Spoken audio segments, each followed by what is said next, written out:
Okay, I guess we're about to begin.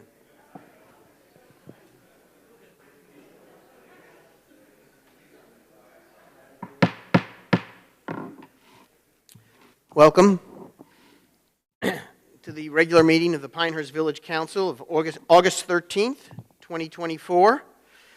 We call this to order, and as is our custom, we will begin with an invocation and a pledge of allegiance. I'm going to ask Jason Whitaker if he can come forth. He heads our IT department, and I think it's appropriate for him today. Jason, and he will be followed by Tucker Newman, who is a Pinehurst resident who goes to Calvary Christian School in Southern Pines, and he'll lead us in the pledge. Go ahead, Jason. Let us pray. Our heavenly and gracious Father, Lord, we thank you for this day, this time to come together and meet for this great place, this village of Pinehurst. We pray for our time together tonight as we discuss the village business. We pray that you'll bless our time together, keep us safe as we travel home. In your holy name I pray. Amen. Amen. Okay. Tucker, please come forward, the microphone, and everyone please rise for the pledge. I pledge allegiance to the flag of the United States of America and to the republic for which it stands, one nation, under God, indivisible, with liberty and justice for all. Thank you, Tucker. Okay. As is our custom, we will go forward now and get reports from the village manager and members of the council. We'll begin with Jeff Sanborn. Jeff? Thank you, Patrick. I have one thing to comment on. I just want to let everybody know, our residents and our business owners, to be on the lookout for our annual resident survey and our annual business surveys. They should be hitting mailboxes very soon. I know I got a couple reports today of residents surveys in some people's mailboxes, so be on the lookout.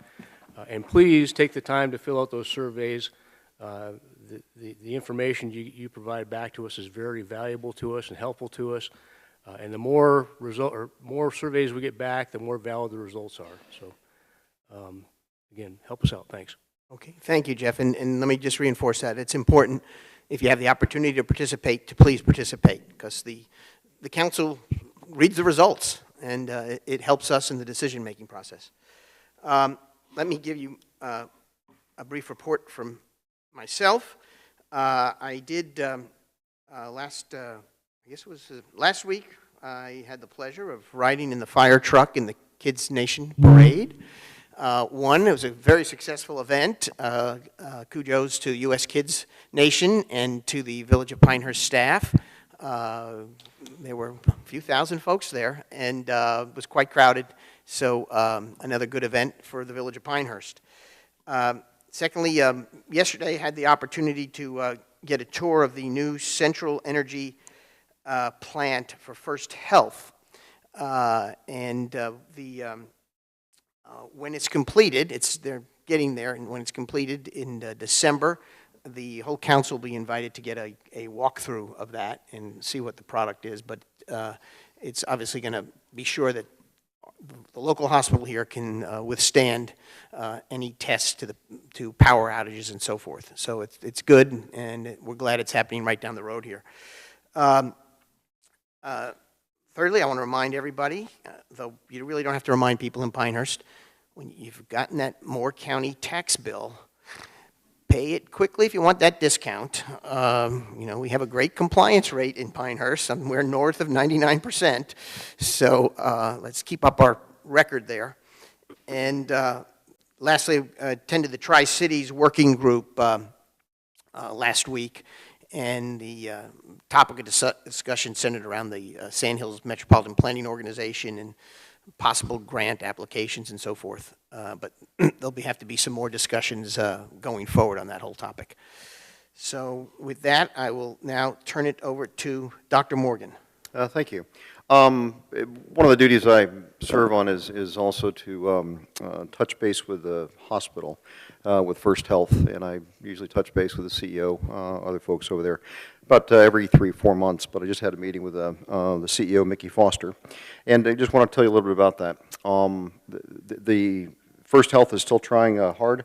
to make sure they're always good citizens and partners in Pinehurst. They're very proud of being in the top 100 hospitals in the U.S. Actually, they were number 64. Very few people have this distinction, and they repeated that on there. And so the quality of what we have is outstanding in the area. On the strategic planning, there is a women's and children's center that is being developed. This is going to have a NICU. It's going to have a labor and delivery ward on there. It's also going to have a pediatric ward with it. This is a project that's going to be starting in FY26, but this is about a $100 million placeholder for FY26. Huge. That's coming into the area for this. The old surgery center, which is in the same compound, the campus there, is being knocked down and will be turned into parking. I know that parking's always a big issue here in Pinehurst, and so they're planning on that, making sure they have enough parking over there with it. The old labor and delivery section, the inpatient part in the hospital, is going to be converted into 28 new beds. And they have a certificate of need authorizing that. One of the things that's been brought up in the past, and certainly I've been hit up on this a couple times, people were concerned about the wait times in the emergency department. And the way the process works in there, you look at wherever the rate limiting step is, and the rate limiting step that First Health has had challenges with is the amount of open beds. And so it creates this backup. And they end up getting stuck into the emergency department when there's no open beds to actually move the patients into and for the hospital. So this should help out with that. But this is the master plan that you're looking at for the strategy of the hospital for about the next 10 to 15 years. That will complete the campus that we have here in Pinehurst. Now, there may be other things outside of Pinehurst that are going on, but we focused on the campus here. Another interesting fact that I did not know here that Mr. Foster informed me on is that 51% of the patients that are being treated by Moore Regional are outside of Moore County. 51%. So we have a lot of folks that are coming from a variety of different counties and using the hospital service. It is a regional hospital. The other thing on there, just talking about the contributions to the village in different ways. They treated 2,250 patients in the U.S. Open. And it was from a variety of things, of seeing people for heat issues, giving IVs to players, things like that. This was done entirely through volunteers. So I appreciate the volunteers that came through there. Again, I reiterate the comment there that I got from Mr. Foster. They are continuing to try to always be excellent partners with us and be good neighbors and citizens of Pinehurst. They continue to work on that. But I will continue to meet up with them about every 3 to 4 months. Anything new, I'll probably pass it on. That's all I have. Thank you. Yeah, thank you. That was some interesting statistics. Appreciate that. John Taylor. Let me reiterate the importance that we place on the data that's gathered from the survey. One of the things that we talk about, if you go on the website, we talk about being a data-driven organization, and we certainly are, and a lot of the data that we use to drive decisions comes from the input that we get from both residents and from businesses. It's really much more important than you know. We send out, Jeff Sanborn, something like 4,000 surveys in order to get 700 or 800 responses. I wish we had 1,200 or 1,500 responses. That would just be better quality data, although we are informed that statistically, if we get the 700 or 800, it's good. So again, if you get that, please fill it out and send it in. And that's really it for me. Barbara Ficklin. Thank you. Couple of things. Monday afternoon, I attended the Beautification Committee meeting, which was their first meeting after summer recess. Another impressive list of activities that they will be engaged in throughout the year. They also set up their budget and set up a list of activities beginning in September and ending in January. So, in addition to that, also Monday and actually Tuesday as well, I attended the National Institute for Minority Economic Development. This is their network conference. They have it here every year, have been coming here since the mid-'80s. It's an incredible conference attended by 400 people. It was an honor to be part of that conference.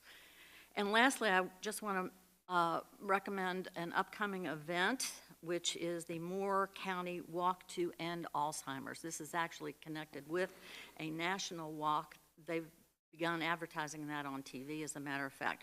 Our walk will be on Saturday, September 14th at Sandhills Community College, and I'm sure we'll see lots more information about that.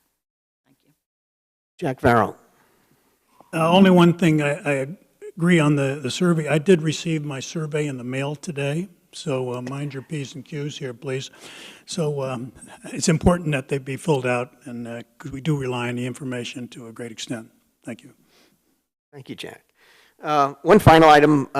Last council meeting, we had 97 people watching us remotely. So I know we have quite a crowd today, but there are folks that do watch us online. And so for those of you who end up speaking, as well as our council members, please speak clearly into the microphone so that they can actually enjoy what they hear. All righty. Let us go on to the consent agenda. So all items listed on the consent agenda are considered routine or have been discussed at length in previous meetings and will be enacted by one motion. No separate discussion will be held unless requested by a member of the village council. So we have actually 8 items, so I'm going to read them. One is the July 22nd special meeting minutes. 2 is the July 22nd closed session meeting minutes. 3 is July 23rd regular meeting minutes. 4th is July 23rd work session minutes. 5th is the August 2nd special meeting minutes. 6th is the August 2nd closed session minutes. 7 is the August 3rd special meeting minutes. 8 is the August 3rd closed session minutes. I'll entertain a motion or a discussion. I move to approve all the items listed and considered routine on the consent agenda. Second. We have a motion and a second. All those in favor? Aye. Aye. Okay. All in favor, aye. Thank you. Now we will go to what's listed on our agenda as an honorary resolution. Resolution 24-27, honoring Mr. Jeff Sanborn, because our village manager, who's been here for 9 years, is leaving us. This will be his last meeting. So it's a bit of a historical event. I mean, we've only had 3 other village managers in the 42-year history of this place. So, Jeff, I'm going to embarrass you and ask you to come forward and receive a proclamation.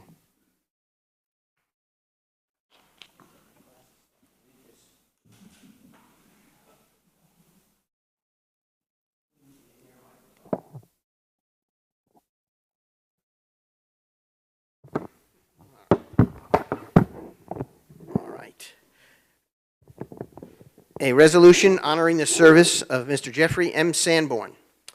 That whereas the Village Council of Pinehurst, North Carolina, wishes to acknowledge and express its gratitude and appreciation to Jeffrey Sanborn for 9 years of dedicated public service to its citizens, and whereas Mr. Sanborn was appointed to the position of village manager in 2015, and whereas Mr. Sanborn has fostered an environment of service, learning and development, and teamwork amongst the village staff, and whereas Mr. Sanborn consistently exhibited fine moral character, impeccable integrity, exemplary leadership, and acted in the utmost professional manner while leading substantial and long-lasting enhancements that improve the overall quality of life for all our citizens of Pinehurst.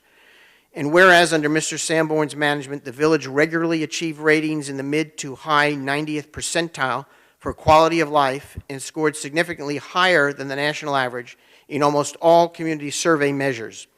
And whereas Mr. Sanborn oversaw several capital projects, including the design and construction of Cannon Park Community Center and the acquisition and transition of the Given Memorial Library and Tufts Archives to the village, and whereas Mr. Sanborn directed negotiations with the USGA to designate the village of Pinehurst as the first U.S. Open anchor site and to establish a second headquarters in the village of Pinehurst known as Golf House Pinehurst, and whereas Mr. Sanborn was instrumental in the formation of the Sandhills Metropolitan Planning Organization and served as the voting member for the Village of Pinehurst on the Technical Coordinating Committee, a subcommittee of the SMPO, And whereas Mr. Sanborn represented the Village of Pinehurst as the chairman of the Board of Directors for the Regional Land Use Advisory Commission.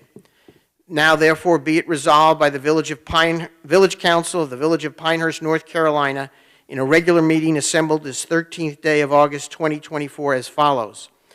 Section 1, that the Village Council hereby expresses, on behalf of the citizens of Pinehurst, its great appreciation to Jeffrey M. Sanborn for his 9 years of faithful and dedicated public service to this community as village manager. And Section 2, that a copy of this resolution be spread upon the permanent minutes of the Village of Pinehurst, and a copy, therefore, duly executed by the mayor, be presented to Mr. Sanborn as a token of our gratitude. This resolution will shortly be passed and adopted today, August 13th. Congratulations, Jeff Sanborn.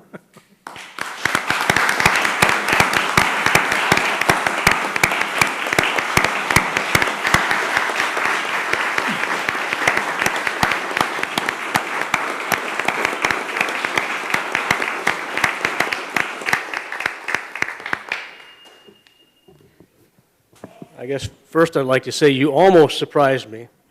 You almost got me.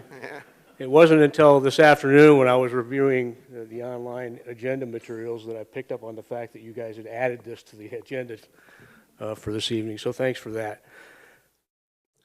It's been a great 9 years here. You know, I can think back to when I started the process to try to come to this wonderful community back in 2014, and I'd like to thank that council that was here in 2014 for giving me the opportunity to come join this wonderful community and serve it and work with this wonderful staff. And I'd like to thank that guy right over there, Andy Wilkerson, for leaving this staff and the state of village operations and government in such a high state that it made success and building on that success really easy. I've had the opportunity over the last 9 years to work with some really terrific council members. And so I'd like to thank them all, past and present, for your wonderful leadership.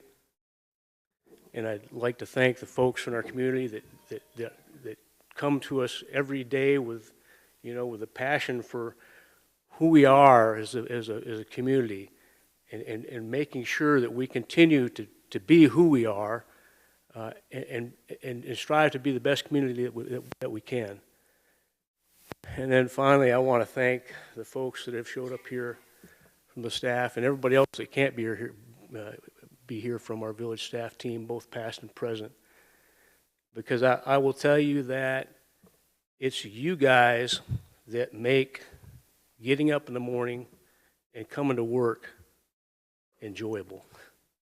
Because I know when I come into work, I'm going to have positive interactions with people that are out there trying to do the best that they can every day to serve this community and the folks that work around them. You're a terrific team. And you're going to be in great hands. Doug Willardson is absolutely the right guy to continue in this role. And this community is in good hands going forward. Thank you all.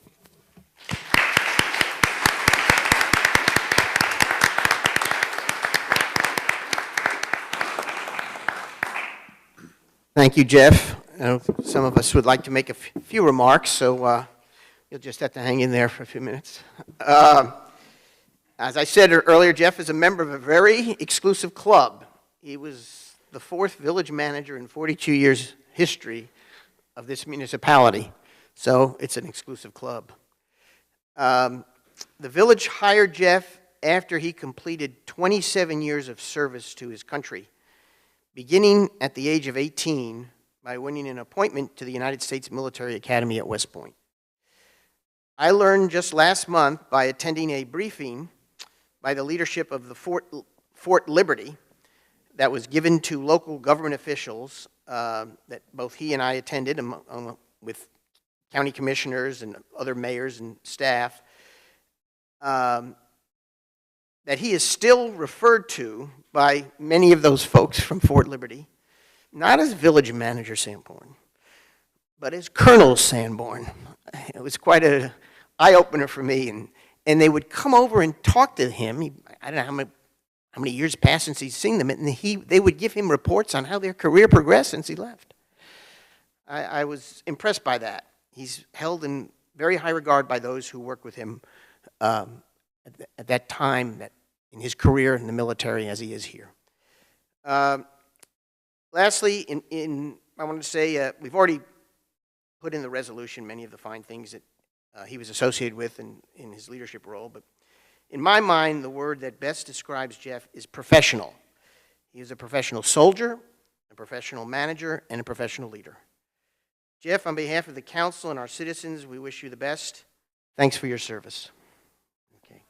Now I'll have to ask Dr. Morgan, who just happens to have also attended West Point. He might have a few words to share with us. Maybe the secret handshake. I don't know. No secret handshakes. But, thank you. The mayor asked me to say a couple things because of a shared background. I actually worked with Jeff when he was the garrison commander, and I was working in leadership in the hospital. So he couldn't have the marathon on Fort Bragg without having medical support. So we in a variety of different things, we would work together, and I always loved working with him over there, and then fortunately got the chance to come back through here. But I remember when I first joined the council, I heard this from a few different council members, that if we have a crisis, there's no one better than Jeff Sanborn to lead us, period. No one better. And doesn't surprise me. With his background, he was a field artillery officer, also known as the King of Battle. When we're talking about, they're putting the ordnance where it needs to be. He served in Afghanistan, 2002. Served in Iraq a couple years after that. 2 Bronze Stars. Was a battalion commander at the 82nd Airborne Division. Served much of his career in the 82nd Airborne, which is a very prestigious unit. It's our main paratroopers for the military. And one thing that I found very interesting, and looking back over his record, remember an earthquake in Haiti? You don't get much warning on an earthquake. Well, Jeff was the battalion commander in the 82nd Airborne that ended up deploying within 3 days, led the United Nations mission to take care of the Haitians, of over 200,000 folks. And that's the leadership he had. Immediate crisis, made it happen. And so when he's coming to us and saying, yeah, I can handle the hurricane that's coming through, or the wind and the storms, and building teams and structuring different plans to go through that, because he had a lot of experience with it.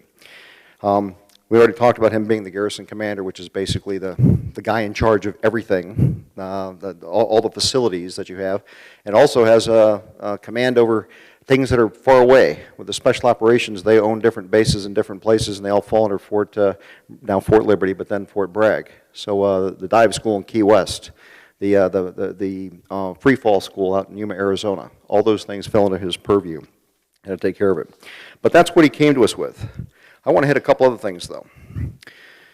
During his tenure, ATC Institute Leading the Way Award, top 10% of all local governments in the U.S. for serving and performance, 2020, 2023. Certificate of Excellence in Performance Management, ICMA, 2018, 2019, 2020, 2021. Distinguished Budget Presentation Award, 2008 through 2024 every single year. That rivals the Olympic basketball team here. Governmental Award for Excellence in Account and Financial Management from State Treasurer, 2014. Recognized as a digital city by Center for Digital Government. Recognizes cities using technology to improve citizen services, enhance transparency, and encourage citizen engagement, 2017, 2018, 2019. Fire Department received accredited agency status, 2016. Fleet Department ranks in top 100 best fleets in the Americas, 2019. Safest city in North Carolina by National Council for Home Safety and Security, 2016, 2017, 2018, 2020. Live After 5 voted top 3 community events by the Pilots Readers favorites, 2015. Cannon Park Camelot Playground voted favorite public park by the Pilots Readers favorites, 2015. There's more.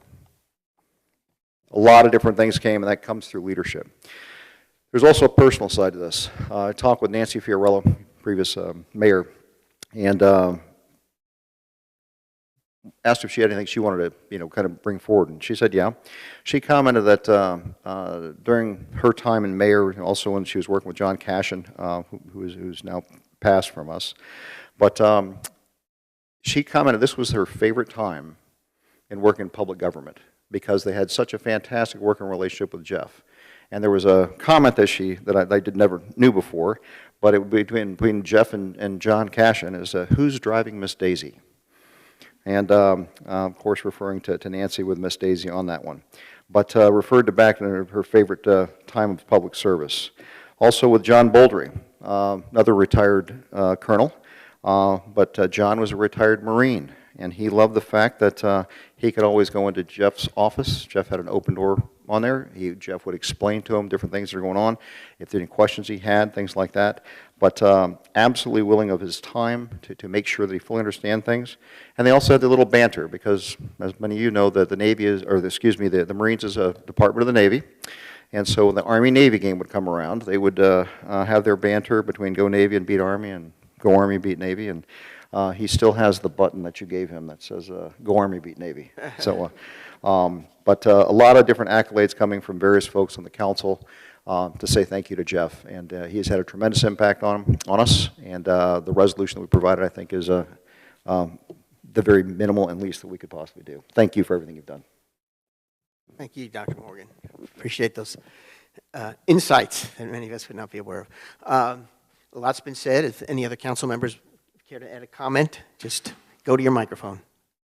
Just like to say thank you for your service to the country. Thank you for your service to the village of Pinehurst. And best to you, I believe, to you're going to the Stanley County? Stokes County, sorry. And best to you there. Okay. I, of all people, should know to turn on this thing. But yeah, I think I met Jeff first 2015 when he first came on board. As at Judy Davis's house, as a matter of fact. It was a civic group meeting, and all the council members attended. And we had a nice conversation. I was impressed by, number one, his professionalism, and number two, his commitment. I knew that he had some pretty big shoes to fill coming in behind Andy, but I think he's shown that he more than filled those shoes. And really guided us through some pretty tough times. I mean, it may have looked easy, to tell you the truth, but sitting on the sidelines and watching, there was a lot of things going on in the village over the last 9 years, to tell you the truth. And I think Jeff and I have come to a pretty good understanding. He really cares about the village. I haven't always agreed with him. So we've been on the different sides of things, but he's always been professional and given me a very professional response to whatever issue came up. So I admire him for that. So I think you'll be missed. I think we have a terrific staff, as you mentioned. I think that's partly to your credit, no doubt, and we'll give you as much credit as you'd like to take on that one. They're really great, and you've done a great job with them. So it'll be a big change, to tell you the truth, and we really wish you the best in Stokes County. Their gain and our loss. So thank you. Jack. Mr. Taylor. Just two things for all of you in the audience. You probably didn't notice this, but we had about half of the fire department here prior to the announcement of the presentation, and I'm very happy to know it's not because the building is on fire, but to honor Jeff. On a more serious note, I think that one of the responsibilities of a leadership, certainly in the corporate world, is succession planning. And the best leaders not only do well as they are leading, but they prepare the organization to continue when they leave, as we all eventually will leave whatever organization we're in. I think it's much to Jeff's credit that we were able to seamlessly fill Jeff Batten's retirement, and that as we did truly I guess you could call it a national search for Jeff's replacement, that the person that we chose was an internal hire. And I think that speaks to the way the organization has been led and the way that you have recognized talent and put it in a position to then go on. Pinehurst has been successful in the last 9 years, unquestionably in part of your efforts and will continue to be so because of the people that you have prepared. Thanks. I'll miss our conversations on woodworking, and best of luck in Stokes County. Thank you. Since I read the resolution a little while ago, I am going to move to approve Resolution 24-27, honoring Mr. Jeff Sanborn. Second. All those in favor? Aye. Okay. Resolution adopted. Congratulations and thank you, Jeff. All righty. We will now go on to public comments. We have a couple. Thank you. Item 6 on the agenda. I'll ask people to come who want to speak, in addition to the ones who've already signed up, to come forward, stand at the microphone, introduce yourselves, and give your local address, and speak clearly. We allot 3 minutes for each comment, and so try to follow that time limit and address your comments to the entire council. We'll begin with Colette Kalinsky.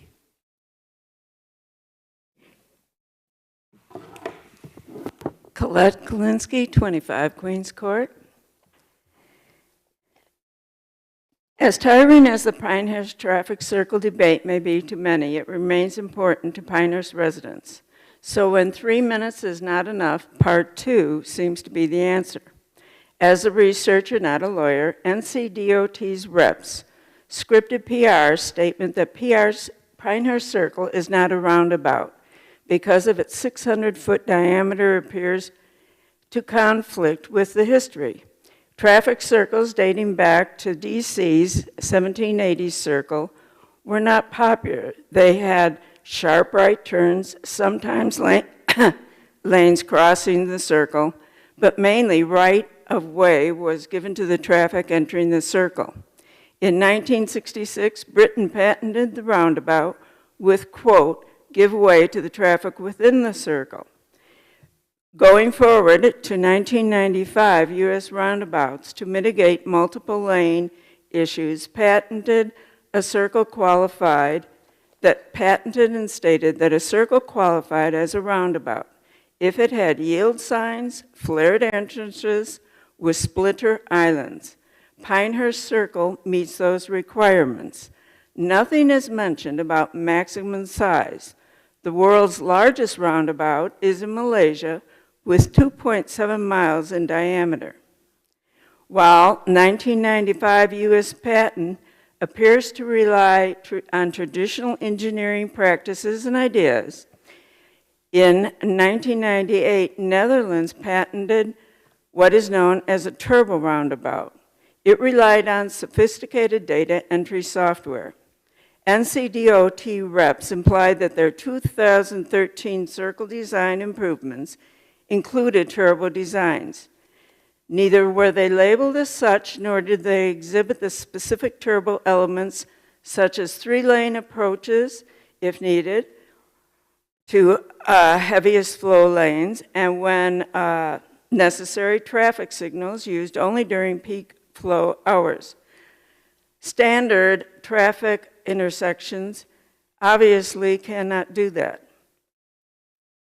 Something a CFI cannot do. The U.S. Federal Transportation did not even seriously consider turbo roundabouts until 2017, and the 2023 NCDOT manual almost dismisses them.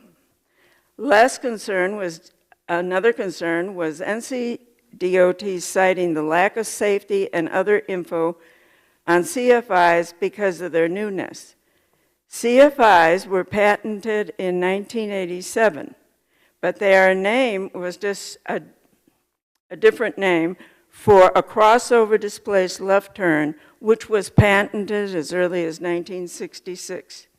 Today, less than 50 CFIs exist in the U.S., while there now are approximately 10,000 roundabouts. Footnote, anyone who questions merging into a fast lane safety, just think when old US 1 enters into US 1 on Southern Pines. Thank you. Thank you. Jennifer Zurkowski.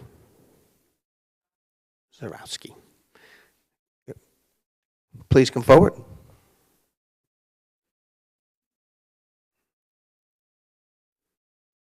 I don't have anything written down or prepared. My name is Jennifer Zarowski. I live at 285 Midland Road. My husband, Dr. Zarowski, and I purchased a home 6 years ago. Unfortunately, I lost my dear husband in September. I'm speaking, I want to thank the committee. I want to thank all of you fine people. This is a community that I love and we're a part of and we continue to be a part of. I want to thank the Village Council.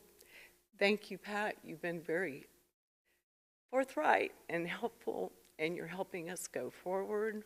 We're following in your guidance, and my neighbors, and I know they appreciate your work and your dedication, and thank you.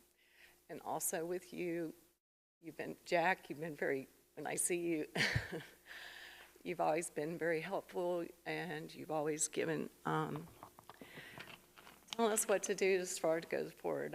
I'm a widow now, and sometimes you feel like you're alone, but in this community, I don't feel alone because I have good friends and family, and this community to go, forward in life. And like I said, I hope today we get some more answers as far as not destroying the traffic circle and destruction of our community. I hope we can go forward with a positive direction. I have faith in God and country that this is going to go forward.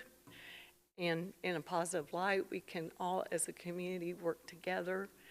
And like I said, I want to thank you fine ladies, these ladies. This is the A-team right here, right here. And I'm very glad, like I said, to be working with them. If there's anything that I can do, I will do it as far as my time and effort to work towards this. Thank you for your time. Thank you, Thank you, Jennifer. That concludes the folks who have signed up to speak. Is there anybody who has not signed up that would like to come forward and speak on any issue of relevance to the Village of Pinehurst? Yes, sir.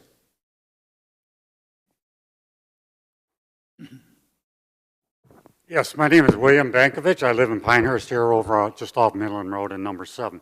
I'm a proponent of slowing down traffic to come into this traffic circle so you can get a more continuous flow. And as I've noticed in the past, that I've only been here for 6 years, but nobody has ever, either DOT, the city of Pinehurst, nobody has ever tried to slow this traffic down that's coming in on the ingress roads into that circle. It's almost impossible sometimes to get into the circle because people are doing 35, 45 miles an hour. You know, as I said, I'm a proponent of slowing the traffic down on the ingress roads coming into, like 25 miles an hour, so that the traffic going around the circle is like 20 miles an hour, maximum of 25, and enforced. And I don't know how to do it as, an individual citizen, but I sure would like the help of anybody else that is willing to talk to the village council and propose something to the DOT so they just don't come in and overwhelm us with their program. Thank you for your comment. And if you take a list of people, I'd be glad to join them and, whatever. Thank you for your comments. Anybody else who want to come forward and speak on any issue? Nope. Hearing none, we will close the public comments portion of our agenda. Okay, and now we will go on to item 7, which is a resolution 2428 dealing with the North Carolina Department of Transportation regarding the Pinehurst traffic circle. I'd like to begin, before we get to the actual resolution itself, I think it's fair, given where we are in the stage of this debate. We've heard from residents continuously since May or June, to just go over a little bit of a history so that we refresh our minds and memories as to how we've got to where we are.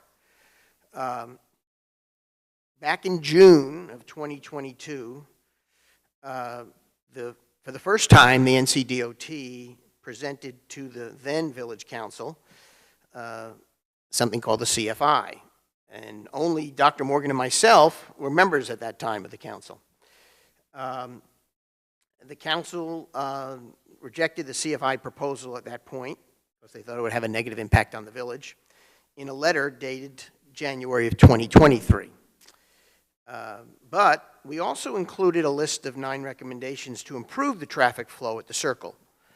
In January of 2024, NCDOT adopted 2 of our recommendations, installing lane dividers, which you can see as you drive around there now, and some additional overhead signage, which you may have noticed also, to make sure people stay in their lanes.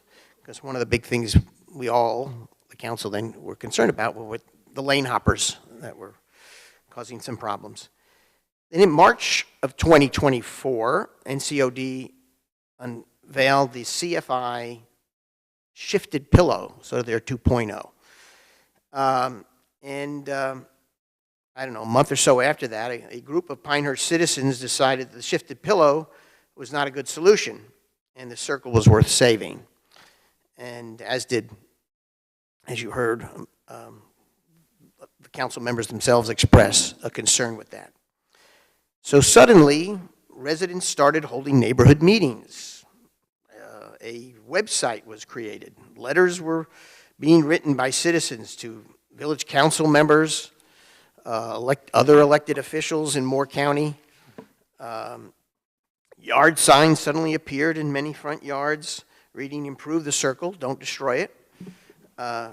Residents whose homes were targeted to be taken by NCDOT via an eminent domain, which was not part of the original, the first CFI, became active. Some of them, a couple of them at least, became YouTube video sensations, if you haven't seen them on the YouTube video. Petition signatures in opposition to the CFI shifted pillow are approaching, or maybe just went over 3,000 signatures. 15,000 people, 1,500 people showed up at 3 public meetings called by NCDOT. And I'm told that it was the largest NCDOT public meeting turnout in Moore County history. But to the credit of NCDOT, they had these public meetings, and they engaged with many of our citizens, which also prompted a lot of questions. And finally, to quote, after all this activity took place, in addition to letters of the editor and so forth, to quote a recent editorial in the Pilot, quote, "The DOT's traffic circle idea succeeded in doing something no other person or issue has ever been able to achieve, uniting the normally fractious village behind a cause." So, which I guess is an accurate observation for those of us who have been elected officials and those of us who have worked here or lived here for many years. So, with that as a background, I would like to, in fairness, is to read the actual resolution, which is on the website that's being proposed, and then we'll move on from there. Council members can speak as they wish, and then we'll bring it to a vote. So let me read this, because it's just not a critical resolution. It's also a resolution to help us go forward, because we want to improve the circle. We don't want to destroy it, is the purpose here. Resolution 24-28, a council resolution opposing the NCDOT proposal to replace the historic Pinehurst traffic circle with a continuous flow intersection, and supporting efforts to work with NCDOT to improve the Pinehurst traffic circle and find a constructive solution. Whereas the NCDOT has proposed a project, formerly known as U-5976, that may have a negative impact on our National Historic Landmark status and the historic road system in our 129-year-old community, that will totally replace the 68-year-old traffic circle and surrounding roads with a large, complex intersection. And whereas the CFI could remove almost 6 acres of longleaf pine trees and replace them with mostly a rectangle of concrete, turn signals, and traffic lights, and would authorize the state of North Carolina to take the homes of at least 6 of our residents through the purchase of right-of-way or use of eminent domain, and would eliminate the iconic Midland Road entrance into Pinehurst and permanently disrupt this majestic drive for the many visitors that arrive in Pinehurst each year. And whereas in January 2023, the Village of Pinehurst Council forwarded to NCDOT 9 recommendations to improve circulation issues around the circle, and NCDOT adopted 2 of our 9 recommendations: 1, to install barriers to prevent crossover from the slip lane to the primary lane, and 2, overhead signs on approaches to the circle advising of lane restrictions.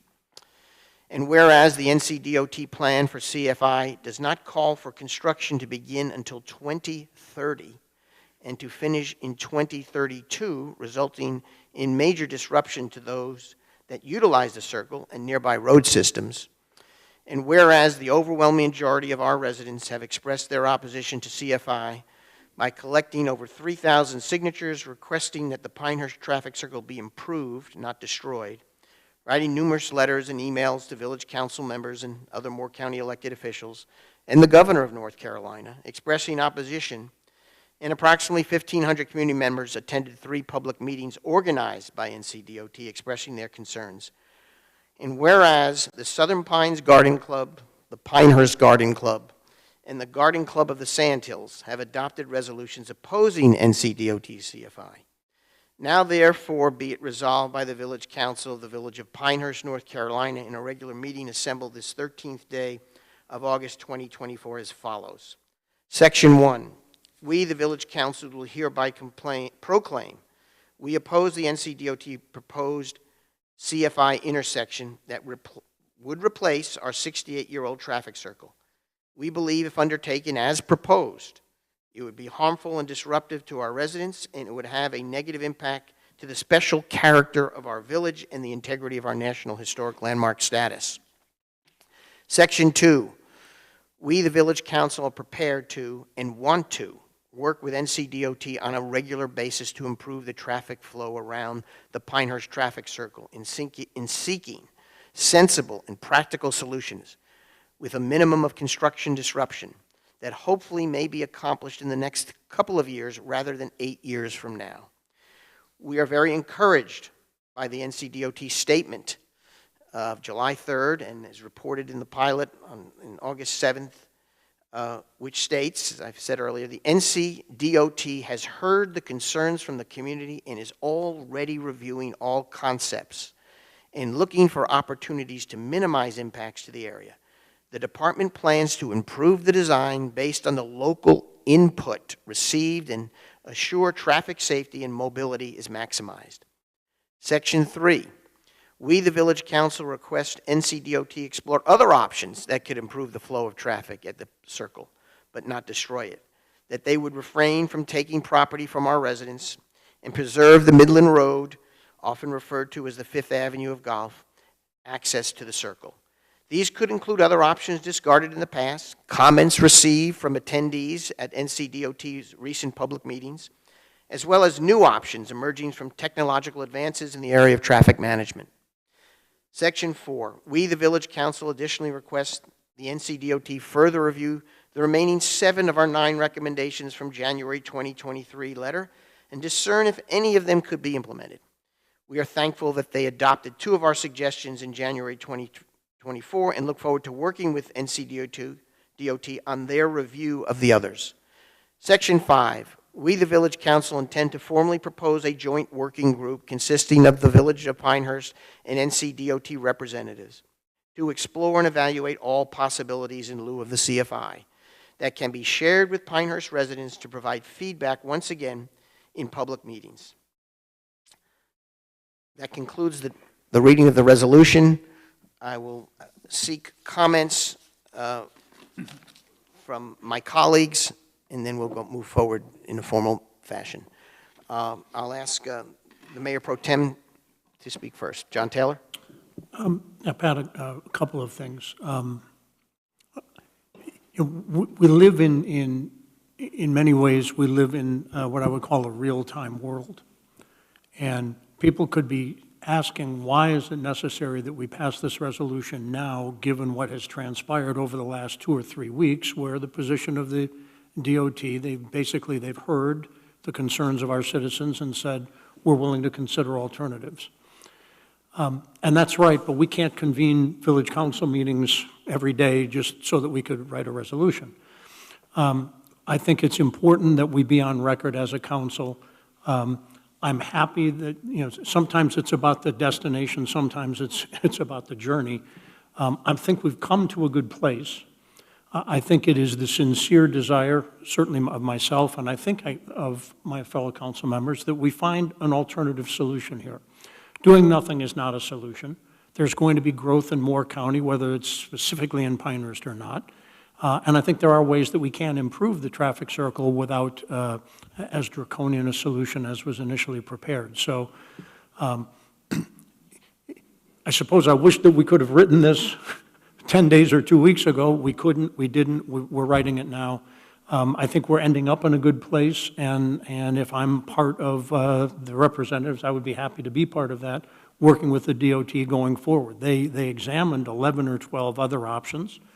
They may not all be, in their minds, as traffic engineers, as good a solution as the CFI, but they may be adequate to admittedly the inexact science of trying to forecast what the world is going to be like in 2050. I think clearly the way automobiles move is likely to be very different than it is today, without pretending that I can forecast how that is. I think I'll stop there. That's Thanks. fine. Thank you. To your right, Dr. Morgan.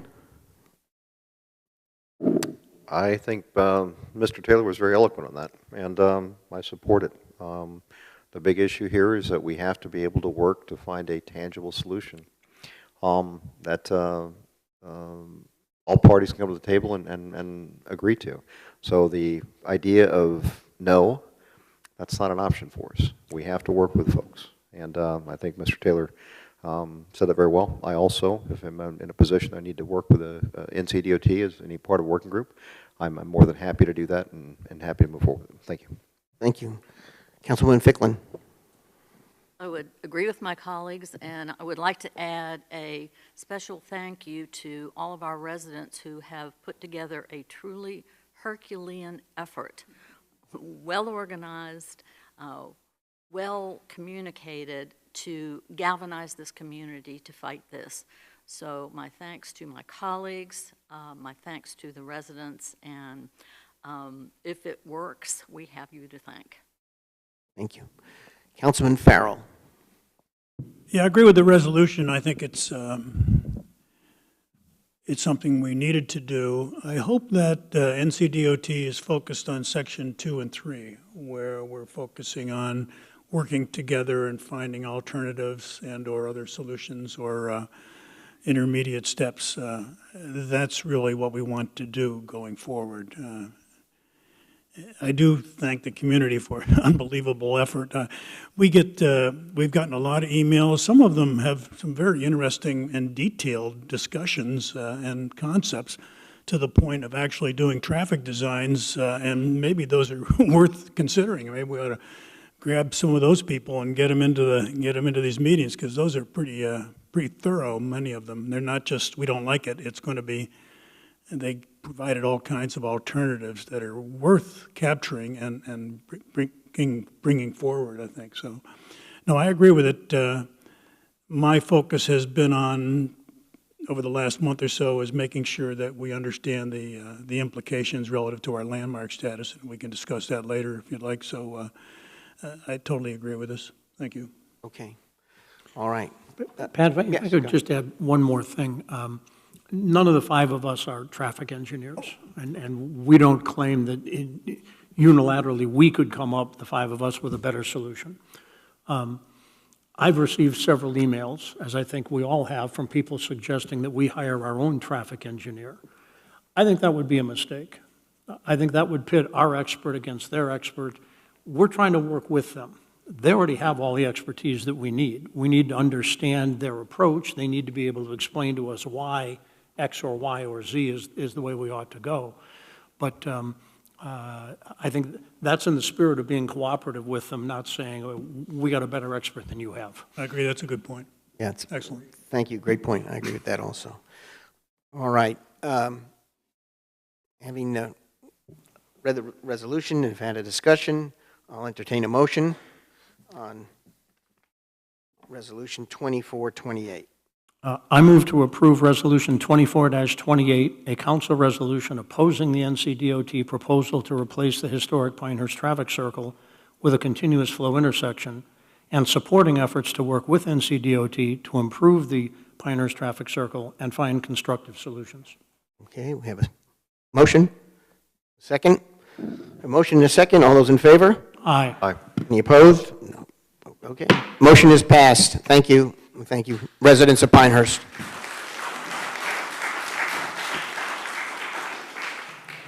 We are on to item number 8. Public hearing number 1, Sandstone Midland Major Site Plan. Will those people appropriate please come forward? Okay.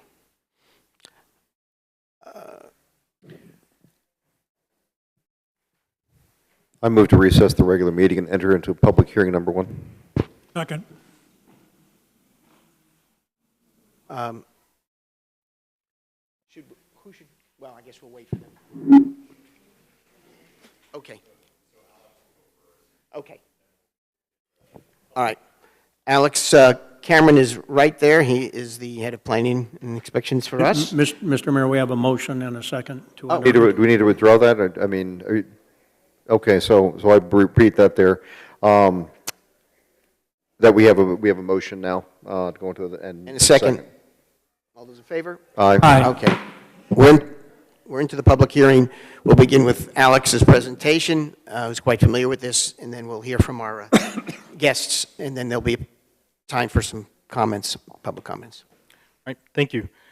So with the staff presentation, I intend to cover a couple of topics, not get into too much of the nuts and bolts of the proposal, the design, as the applicant and their team will be able to speak a little more eloquently to that. But I intend to talk a little bit about what a major site plan is, a little bit of the request background, the recommendation both by the Planning and Zoning Board and the staff, and then conclude with council's action items. So officially, for the record of the public hearing, this is to consider major site plan approval for a 100-bed short and long-term care health and rehabilitation center, and it's known as Sandstone Midland. The property is identified as Moore County Parcel ID number 000-33365 and is located at the property address as 2178 Midland Road. The applicant is the Timmons Group, who are the site design lead on behalf of the owners, Pinehurst Healthcare Properties, LLC. As you can see, the public hearing notification map on the right, the subject parcel is the area indicated with the hash mark, and the red outlined properties are those that were mailed direct notice of the public hearing. Major site plans are defined by the Pinehurst Development Ordinance, or we'll refer to as PDO from here forward, as any non-residential development or a multifamily development, which includes a land disturbing area of 2 acres or more. The PDO outlines the process and the submittal requirements for site plan approval, which includes a public hearing and review by the Planning and Zoning Board for them to formulate a recommendation to the Village Council, and for Village Council to hold another public hearing and to authorize the next step, which would be the final review and approval of site plan, which holds TRC holds a responsibility of that, and the TRC is known as the Technical Review Committee. The Technical Review Committee is comprised of staff from Planning Inspections, Fire Marshal, Village Engineer, and an ad hoc member of Moore County Public Utilities, the County Engineer, as the sole water and sewer provider in our area. And prior to scheduling the public hearing, the submittal is reviewed by the Technical Review Committee for overall general compliance with the current adopted standards and requirements for development. Staff will provide a recommendation and has done so to both the Planning and Zoning Board and Village Council before action, and that is based on a consensus by the Technical Review Committee. So a little more about the type of decision a major site plan is. approvals for site plan in our zoning jurisdiction, either residential, minor, or major, are solely administrative. And that has defined by North Carolina general statutes. And administrative decisions are those which are based on adopted objective development standards. Most times they are performed by the administrative professional staff, and public hearings are not typically required. However, it is sometimes required by local ordinance, such as the case with our PDO, where public hearings are needed for reviews of major site plan and major subdivisions. With administrative decisions, if an applicant or owner has provided information and documentation which satisfies the adopted standards, then approval must be granted. Any recommended revisions or changes on those proposals must be based with consistency with those adopted standards. And again, kind of conclude, this is not a legislative or quasi-judicial decision, which typically governing boards do solely hold those type of public hearings. So the standards review. So what is a major site plan measured against? So they're measured against general compliance with the development standards in the PDO, as well as a companion developmental standard document, the village's engineering standards and specifications manual, or the ESSM. Appendix C of the PDO lists information that's required for the initial review and approval process of a major site plan, which requires a submittal of a general concept plan, or GCP.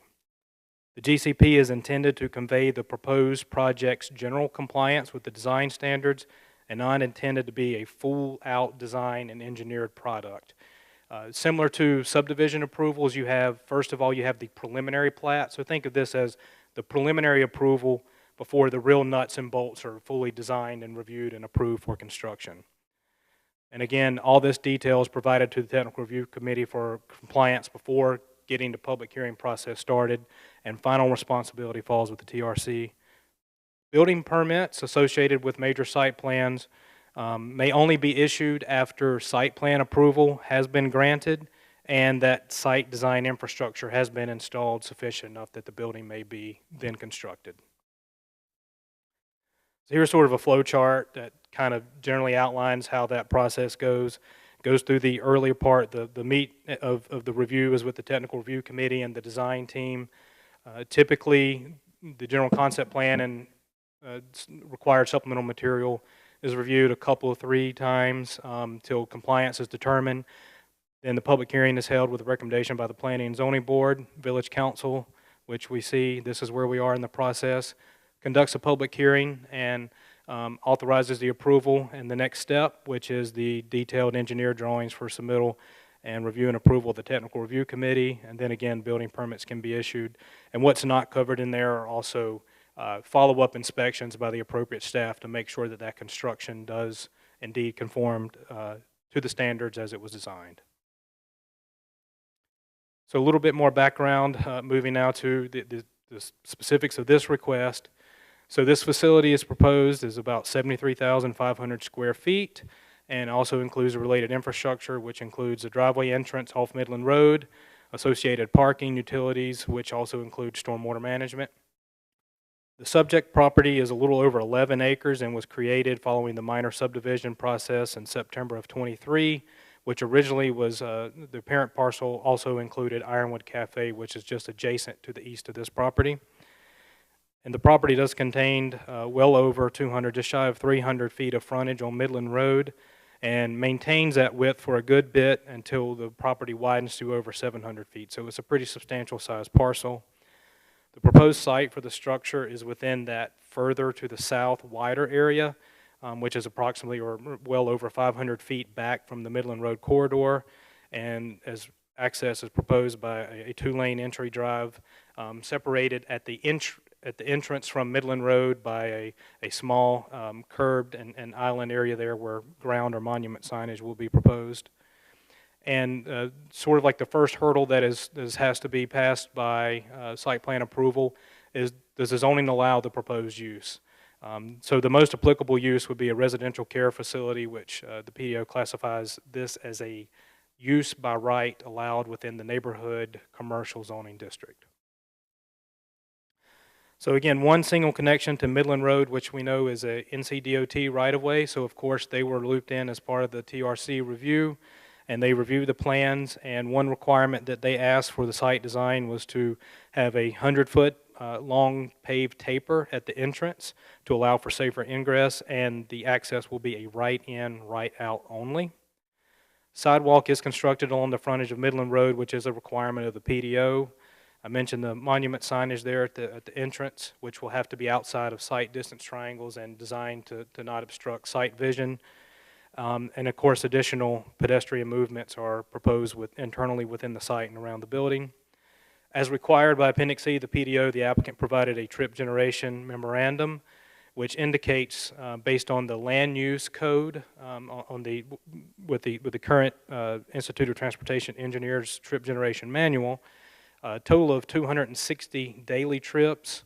And if you look at the peak hour in the morning, the land use code does not generate a high amount of traffic volume. 18 total trips expected at the peak AM hour, 24 in the PM, and you can see how that's broken out between in and out trips. Landscaping, there's some substantial landscaping requirements will need to be met with this proposal. One of those is a 30-foot wide landscape buffer that's going to be required, and it's kind of indicated on the submitted material along the western and southern property boundaries, and a lot of that is due to the type of development and what the adjacent properties are zoned for and used for. And a lot of times applicants have the ability to, and it will be the case with this proposal, at least on one side, you can retain the existing vegetation to be credited toward the landscaping counts, and they will be able to do that except for on the western side where it seems like a lot of that will need to be supplemented with new plants. There is a substantial elevation change on this property as it falls from going to the south from the north at plus or minus 45 feet. So grading will be extensive in that area where most of the infrastructure and the actual building will be located. The total proposed impervious surface coverage is a little over 36.5%, and the allowance within the zoning district is up to 70%. The project is not located within a sensitive environmental area, including any flood zone, floodplain, or public water supply watershed. And due to the area of disturbance exceeding 1 acre, this will also trigger a requirement for review and approval by the North Carolina Department of Environmental Quality for the issuance of a erosion and sediment control plan, and the site will need to be maintained in accordance with.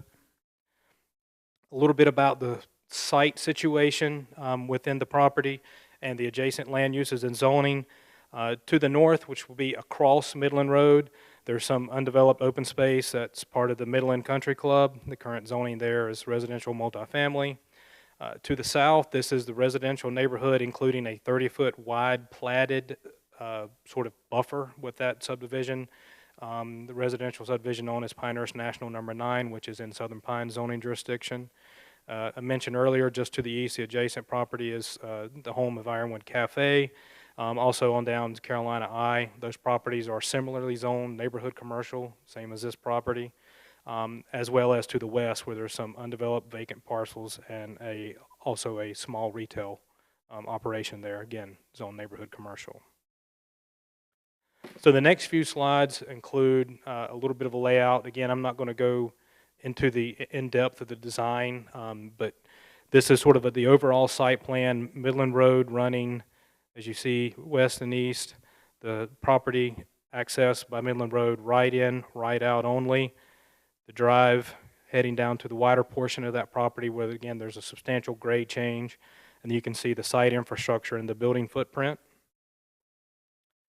Closer view of the northern section where the egress from Midland Road is shown. And a little bit closer area of the footprint of where the substantial amount of the development is proposed. And not really painting a good picture based on the scale of these plans here that are on the screen. But building elevations are required in order for us to be able to conform with the building design requirements, which are materials as well as the building bulk, orientation, and height, which we've confirmed. Different elevations depending on which way you're looking at the building from which direction. Also does include a small accessory building. Okay, the Planning and Zoning Board recommendation. So as required, the Planning and Zoning Board held a public hearing during their regular July 11th meeting, and the board unanimously recommended approval of the general concept plan to Village Council. The staff recommendation, staff will concur that the general concept plan and other required submittal documents, and also want to make sure that it's worth noting that this applicant and their design team they have supplied the technical review committee with far more detailed information that is required with Appendix C of the Pinehurst Development Ordinance, to the point where we have been reviewing and providing feedback on what is essentially construction drawing level documents. So they are much further along and have provided us much more information up front, which I believe has actually aided our process and been able to head off any potential issues that village staff might have more history or knowledge of, that maybe an outside design team may not have knowledge. And I think that's really helped with spearheading some communication with some of the adjacent properties, especially those in the Pinehurst National Number 9 neighborhood. So the TRC has undergone a pretty substantial review here. All the comments have been addressed and resolved through, I believe, 4 reviews, the 4th being the final.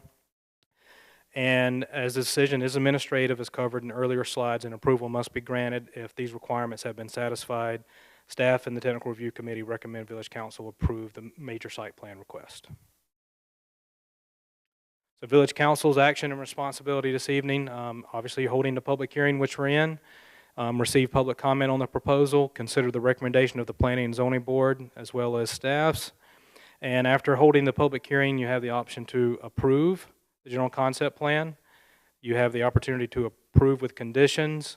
Any conditions need to be related to compliance with an adopted standard, or reject the site plan, the requirements being that the Village Council must clearly state on the record why the plan is not in conformance with an adopted standard and therefore must be rejected.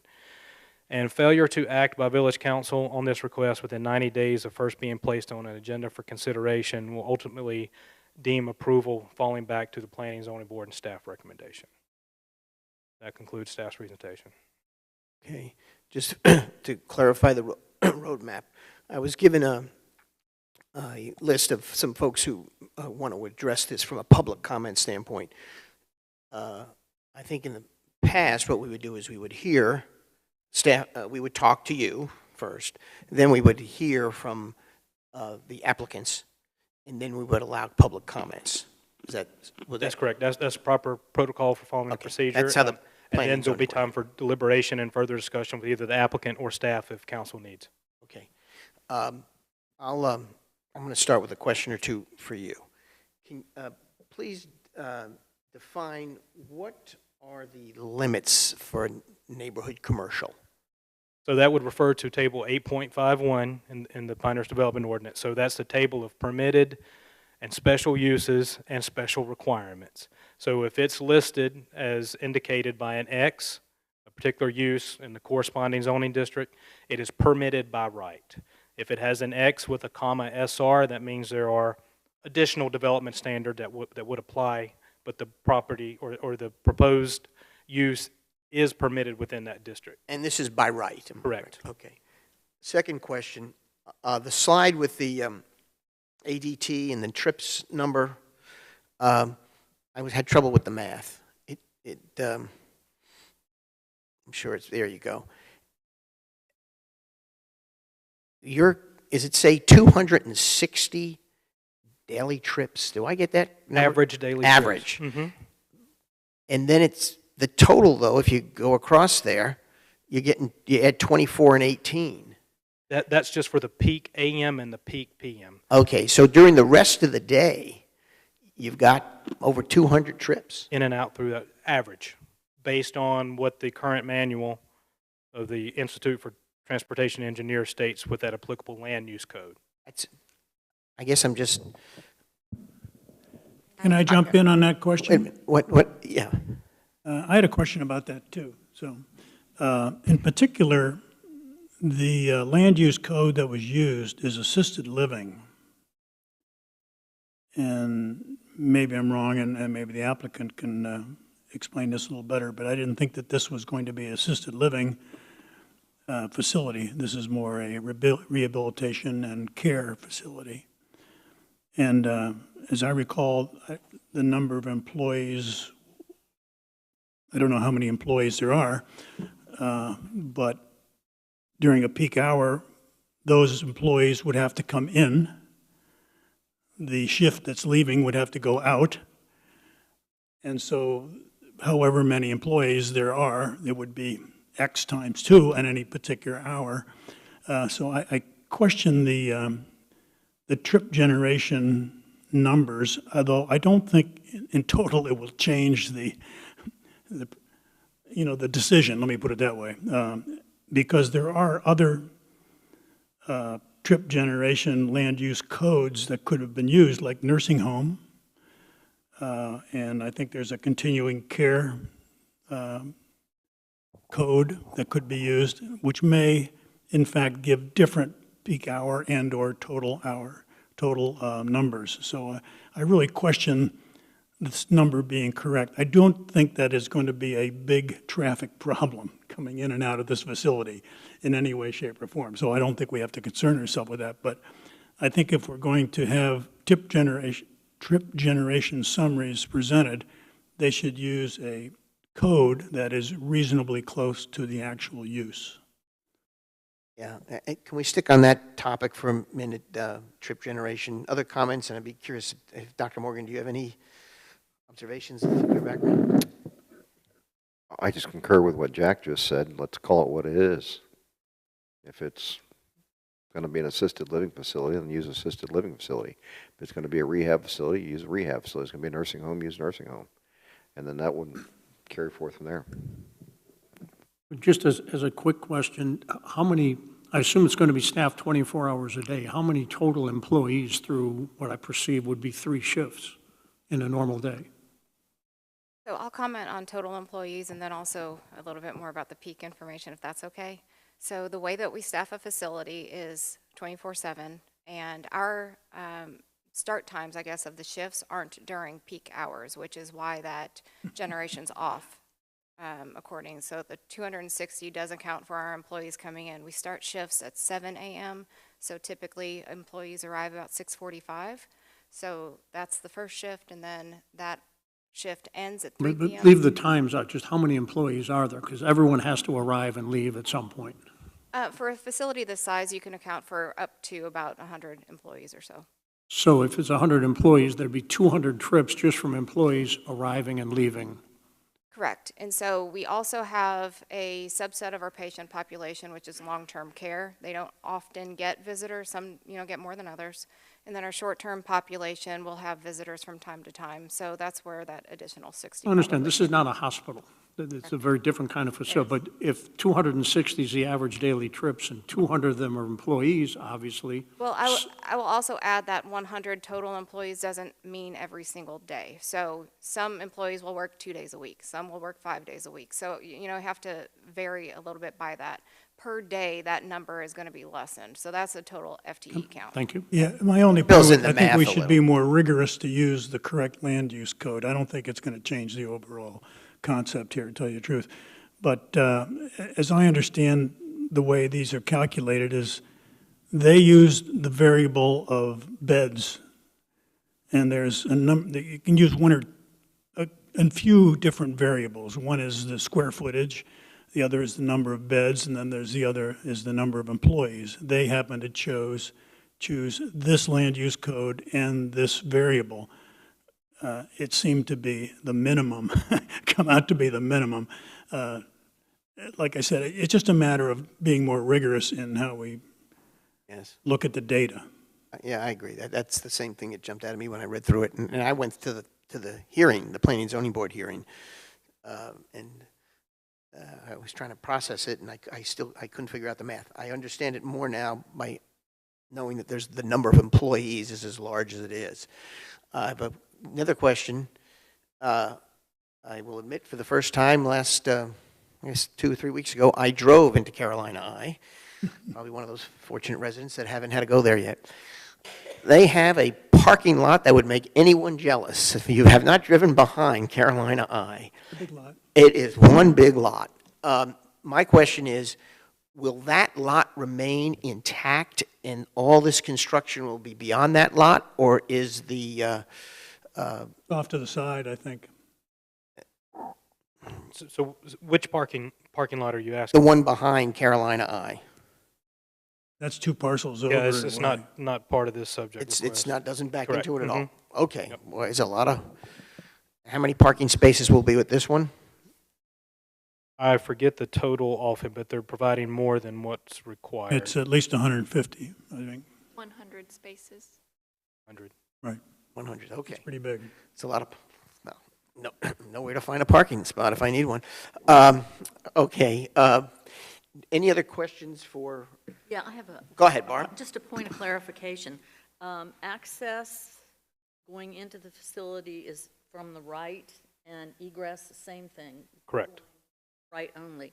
So then somebody, at some point in time, some percent of these people will have to cross over Midland Road somewhere. And my question is around the parking lot at the eye clinic and this additional traffic. Is concern over crossing over at Midland an issue? I think We've actually raised NCDOT that. plans to work on that. Yeah. So DOT does have plans for that Midland Road corridor, as most of us are aware of. A lot of safety improvements based on those crossovers. We have brought the concern, raised that concern to DOT that, you know, the next crossover will be right here across at Carolina Eye. If there, you know, will there be any potential issues with queuing at that location for those who have to go back to points west or elsewhere? They're monitoring it. They've reviewed it. They haven't indicated any concerns on their end, but we've raised that to them. Yeah, no, it's a very good point.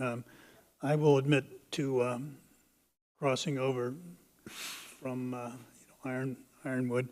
I will also admit coming out of Carolina Eye after cataract surgery, being totally almost half blind, taking a right turn, but managing to find my way across. So it's an issue.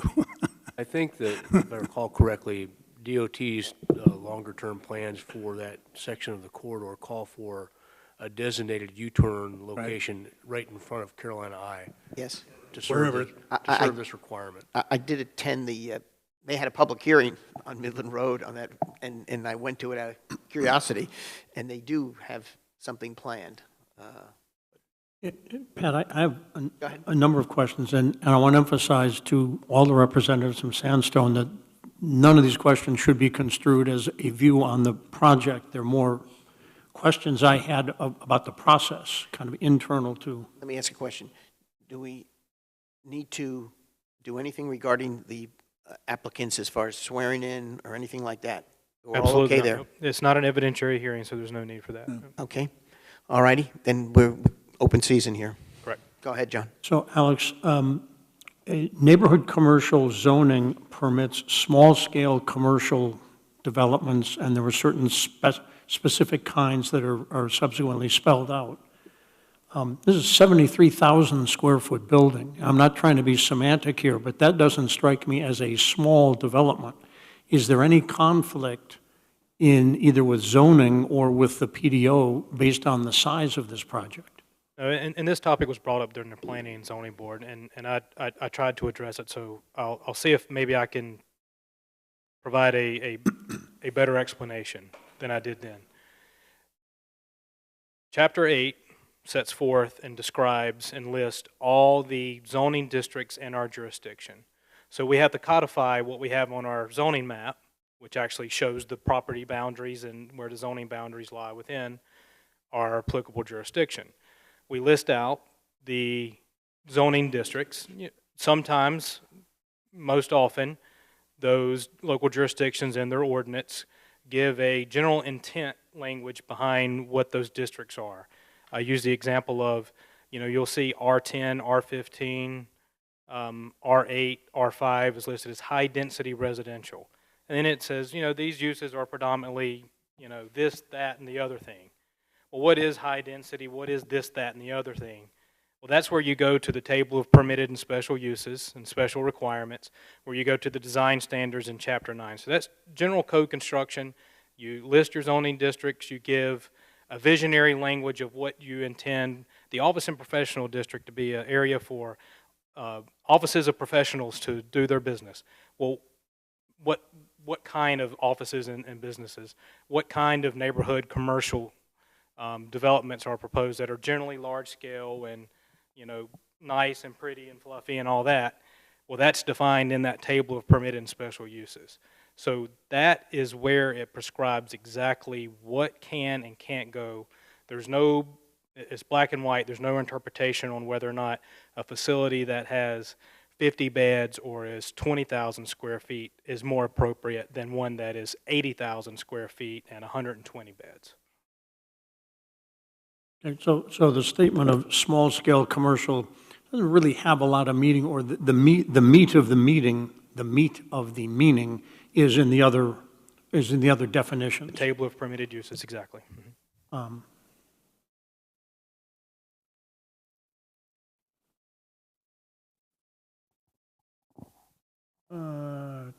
And the NCDEQ permission or approval, when is that actually applied for? Could that be, is that a plan that they must conform with, or is that something that could ultimately be denied post any decision that we would make tonight?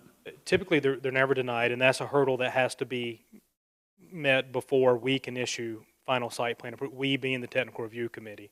So typically, an application is submitted, which will include a lot of the material that the technical review committee is reviewing with the construction drawings, as far as the grading, the sediment erosion control, how silt fences are going to be installed, how the property is going to be maintained so that sedimentation stays on site, and that there are no other negative impacts into the area.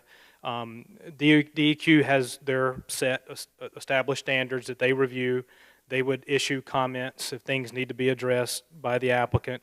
The applicant would then revise the plan, send it to them, and ultimately get approval.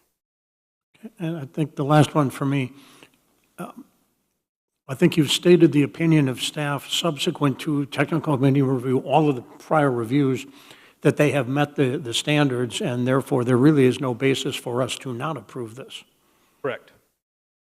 Thanks. Or a general concept plan. There's a lot more. Right. There's a lot more to come still.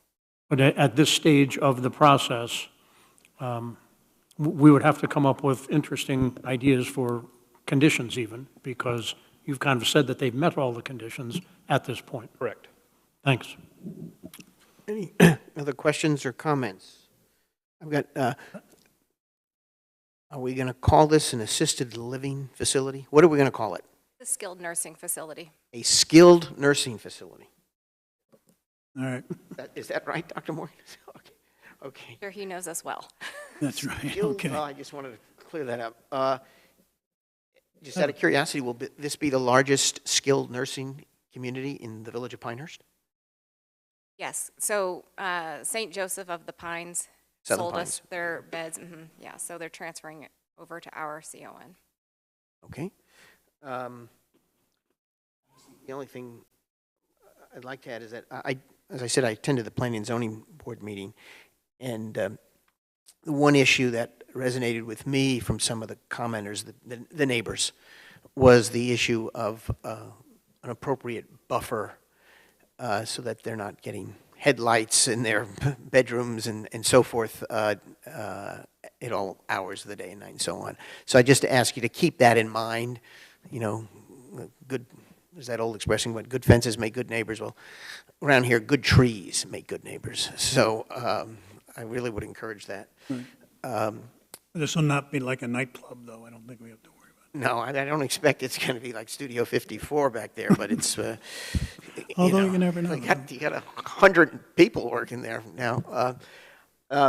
I think this is the right type of business, which it is for Pinehurst. I mean, I've always considered Pinehurst the 3 H's: hospitality, healthcare, and horses. And this falls right in the healthcare world. So I will entertain. Well, we have a couple more questions. Are we allowed to ask? I asked. I thought you had no more questions. Okay. Do you? I do think, number one, we ought to be more rigorous in the way we ask for and look at the trip generation. I don't think it's non-starter in this case. I think it's okay, but, I think there was even something in there that the code that was applied, that there actually wasn't a code for the way this was described, and so they used something else, but well, your whatever. point is valid. Yes. in any case. And their definition of peak hour appears to be some type of random hour during the day rather than the day that all the employees are going in and out. But regardless, I don't think that's the big issue. Just a couple questions. On the plan, it says you're going to preserve as much as possible large trees. What is the definition of large trees? So we're going to maintain as much of the existing vegetation as possible. We are especially trying to preserve the landscaping to our southern property adjacent to National. Mm-hmm. Due to grading constraints, we have to eliminate some of the existing vegetation to our west. But what constitutes as a large tree is as small as a 2 caliper tree to as large as, your 42-inch. Really? We're trying to maintain as much of the vegetation as possible. No, I understand that. I just that you said you want to preserve large trees. I asked, what is large tree? Why am I remembering the 12-inch Well, rule? it could be 6. It depends. It could be a 6-inch caliber. Alex, correct me if I'm wrong, I think it's 12. For those that are required to be shown on the survey, yes, 12 inches diameter at breast height. 12 is that inch for the threshold. tree survey, correct. Well, okay. You might want to think about what a large tree is. That's just- Could I maybe provide just a quick point of order? If we're going to start having questions of the applicant, it might be best for them to have their opportunity to present Okay. their information, and then. That's fine. Okay, go ahead, present. While Alex is pulling up our slide deck, I want to say thank you, Mayor, thank you, Council, for allowing us to be here in front of you this evening. Mr. Sanborn, your leadership history is truly inspiring, and thank you for your time here. It's great knowing that we're working with such a great community. Dr. Morgan, it sounds like we might become best friends. The great thing about our industry is that we work closely with large hospital systems. That's actually my background in helping capacity constraints. So it sounds like we will be doing that in conjunction with the new 28 beds opening. So that's exciting. All right, so my name is Cherie Lee. I am the Vice President of Provider Relations for Sandstone Health and Rehabilitation. If you want to go ahead to the next slide, I'm going to introduce just a few people on our team. With me tonight, I have our civil engineering team, but we also have members from our architectural team, as well as other members of Sandstone Health and Rehabilitation, our executive team. So you can go into the next. Oh, I have the clicker. Thank you. Make sure I can work that. So I'm going to tell you a little bit about who we are before I go into what we do. We currently own and operate 17 other skilled nursing facilities in the state of North Carolina. You can see on this map we're spread coast over to the mountains, and we also have one assisted living facility that is up with the village of Wilkes toward the top left corner. What I really hope to get across, and what you hear from me today, is more about our culture. You know, coming into a community can be scary for a lot of people, and that's what we hope to sort of mitigate. We truly understand the interconnection between being a top employer in a community, how that equates to quality patient care, and how we integrate within that community. And how that starts is with the employees. Those employees come directly from this community, and we feel that if we treat them well, then in turn they will treat our patients well. So it's sort of a cyclical effect. And we see our employees, and it's just ingrained in our culture, as individuals with individual needs. You know, what makes one person tick might be different from another person. And so recognizing that at the forefront upon hire is truly something that we do, and we do it well.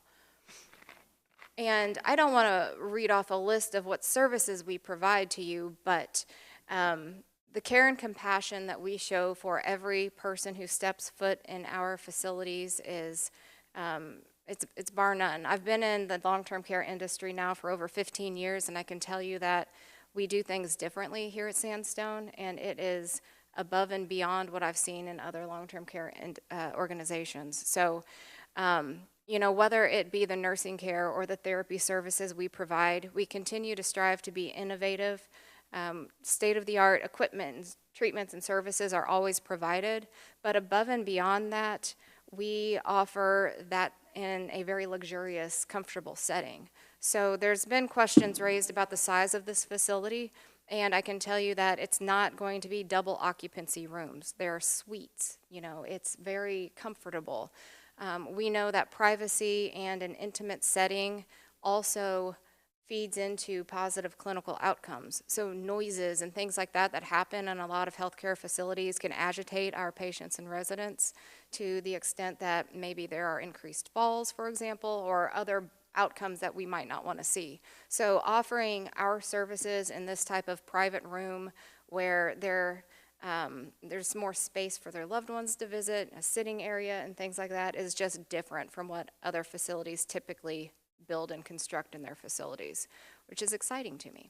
So you can see on the slide, and again, I don't want to read it off to you, but we serve a lot of different patient populations and do so, you know, in that comfortable setting, which we're just very excited about.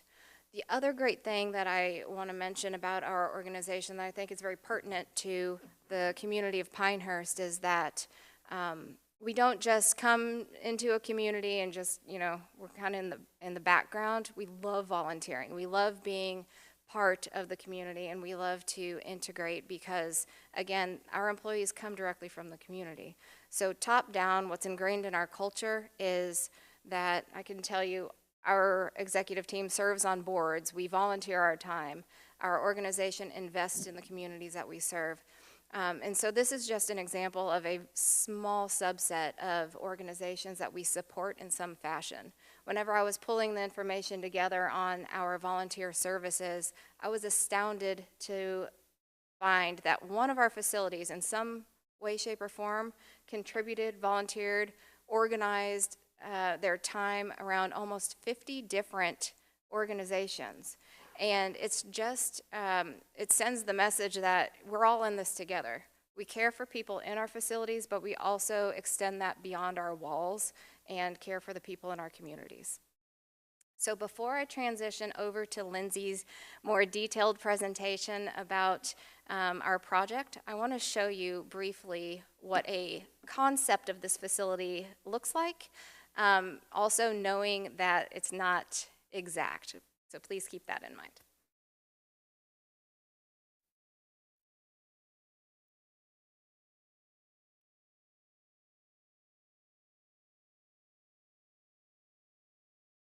Is it a talkie? Pardon me? Is it a talkie? No audio? No, but I can sing for you if you would. Okay, good.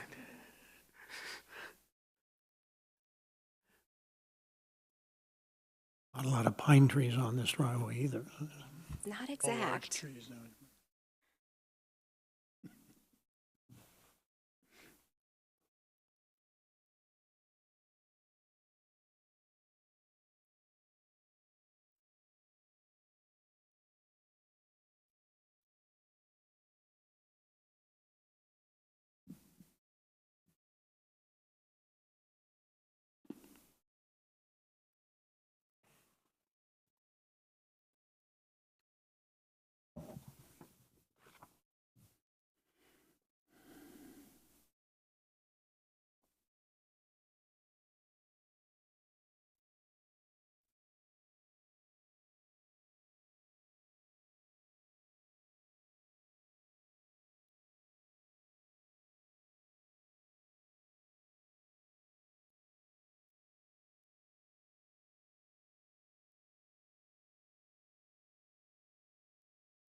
So my name is Lindsay Barnes. I'm a civil engineer with Timmons Group, and I want to thank Alex for doing such a tremendous job at introducing this project. I'm probably going to cover a lot of the same information, but I can expand on it as we wrap up. As Alex stated, this is a permitted use in the neighborhood commercial zoning district. It is considered a residential care facility according to the PDO. We are trying to maintain the residential look of the building, the facility, using brick, stone, wood, cementitious siding, as well as a pitched roof rather than a flat roof. We also have mandated or required setbacks from the street, 25 foot. That includes the setback from the Ironwood Cafe facility, a 10-foot side setback from the side lot, and a 20-foot from the rear lot, which, as you can probably tell from this rendering, we are well within those outside of those setbacks. We're well within the site and all of those fronts. We are required to have 75 parking spaces per the PDO, and we are providing 100 parking spaces to accommodate staff and any visitors with adequate ADA parking per ADA code. We have a 30-foot buffer, landscape buffer required on the south and western sides of the property against the residential properties. And we have a 30-foot, which we have provided along both sides. We will supplement trees to the west as well as the south in areas that don't meet the requirements set forth in the PDO. We've also provided some cross-sectional views from our southern neighborhood so that you can see that we are trying to maintain the existing vegetation back there, as well as our additional planting buffer. This is not exact, it's a rendering, but to show that there will be ample landscape buffers between the two facilities, as well as the elevation difference to help mitigate light pollution from our facility to their homes. We're also proposing a 15 square foot monument sign at the entrance that will be outside of the 10 foot by 70 foot site distance triangles. That will be permitted during construction documents. It has not gone through permitting yet through general concept plan review. We provided circulation for fire as well as the residents and their staff and visitors. According to NCDOT standards and ADA standards, we have coordinated with Moore County Water and Sewer to provide adequate fire flow, domestic water, and sanitary sewer services to this facility. And the PDO requires us to detain the 10-year storm in our pond, which we have designed to detain the 100-year storm. Just one question. Yes. Go back that slide. Yes. There is no vehicle access between Carolina I and the Sandstone Pinehurst facility, is there? That's correct. Thank you. We've provided another cross-sectional view from the neighboring community neighborhood with the undisturbed tree line, as well as our additional buffering. This is right at our proposed stormwater control measure with our retaining wall, showing, again, the existing vegetation, what we are supplementing, and the elevation difference between our facility and theirs, which, again, will eliminate hopefully most, if not all, of the light pollution leaving from vehicular traffic. Roughly how high is that retaining wall? It's about 20 feet. 20 feet. About, at the highest point.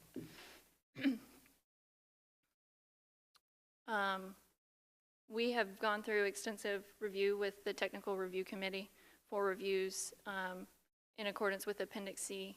We have shown the existing and proposed topography on all of our plans, the existing zoning of our facility, and the land uses surrounding us, the proposed site layout and building size, proposed utilities and storm drainage, and required building setbacks and landscape buffers. This is all covered in Appendix C and then some. That includes coordination with utilities and especially fire marshals to make sure that this site is safe and in accordance with the standards. And thank you. That concludes our presentation. And again, we want to thank you for your consideration. Happy to answer questions. Any additional questions? It's a pretty impressive presentation. Appreciate that. So the site where the buildings are is going to be graded such that they'll essentially be in pretty level from front to back on the building area. Is that correct? Correct. So it'll be a period of one-story building from the front and from the rear. Correct. Okay, and the parking lot won't be substantially elevated differently from, okay, pretty impressive. And I think, Alex, you said the property roughly slopes 45 feet, or 45 feet of elevation change? Approximately, yes. So if there's a From north to 20-foot south. retaining wall, the buildings and so forth will be round numbers 20 feet lower than the level of Midland Road. You kind of go gently down to that, and then there's the retaining wall that drops to the rear of the property.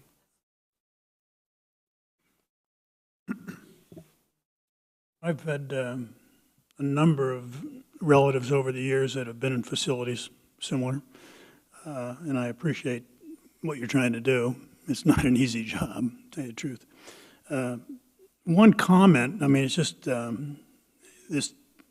just a comment because looking at the plans, what I didn't see was, and it's not required, is an outdoor patio and garden and rest area, so to speak, where residents can be taken and enjoy the outdoor and the sun and so forth and so on.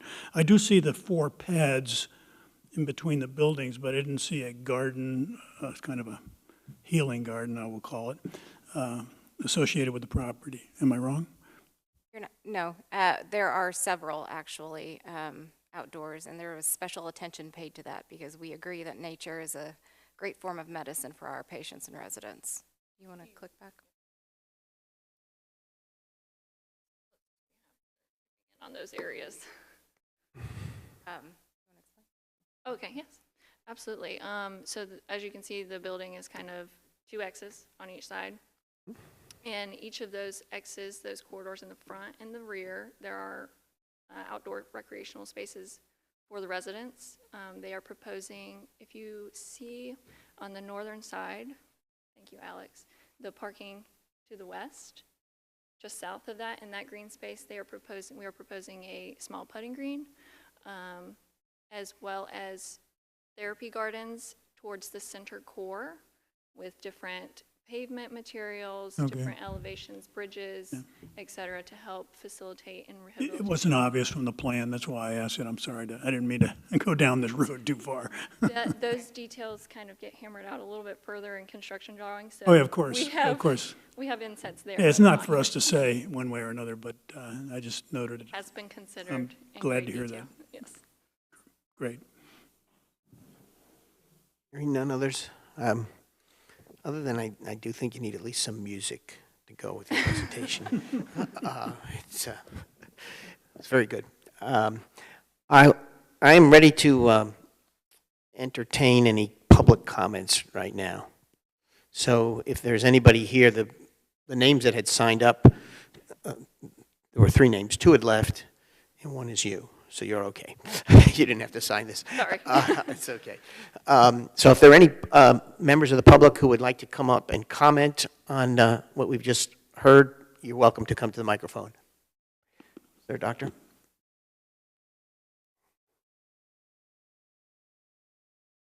Well, thank you for giving me an opportunity to speak. Please state your name. Yes, sir. Neil Conti. Close to the phone. Neil Conti, 2212 Midland Road. I own the parcel immediately west to this proposed development. And the planning committee gave an excellent presentation, but one error was they noted that the property west of the proposed development was a vacant building, but there are two residential homes there. There's a 1-bedroom home and a 2-bedroom home that I purchased about 4 years ago and renovated. So there's 2 residential homes with probably 100 feet from the western border of that property, directly west from the actual building. Can you put that map back up? Because that was a very good map they have. The one with Which the one?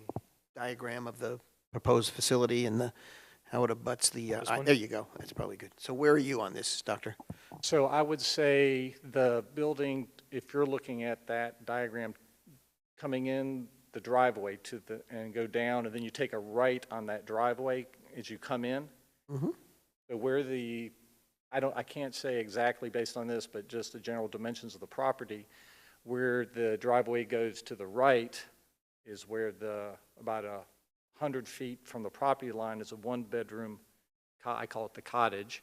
And then as you continue down the driveway, again, about 100 feet off the property line, there's a two-bedroom house. So right adjacent, so from the one parcel, one dwelling, you'll be looking at the top part of the X of that, and then the second home, you will be looking at the bottom part of that X type of the wing.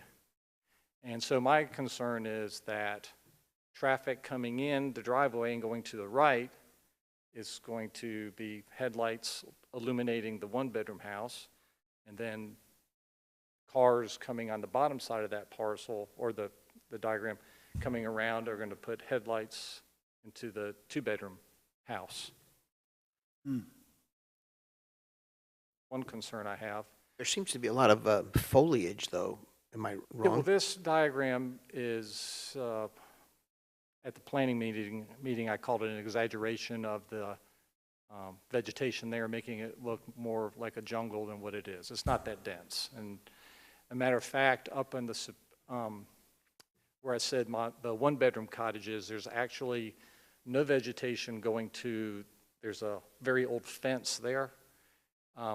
That's where there's a garden area where there's no vegetation besides a garden. So that's... Alex, are there planting requirements, as I know we have under HPC guidelines for new construction, that would be on the sandstone side of the property line along that driveway? There will be planted buffer requirements that will have to be met, which are met evergreen, large evergreen or pines, as well as understory and evergreen shrubs, based on the total square footage of the planted buffer area. And the applicant has indicated, again, maybe not able to visualize by rendering, which will need to be demonstrated by a sufficient plant count and calculation.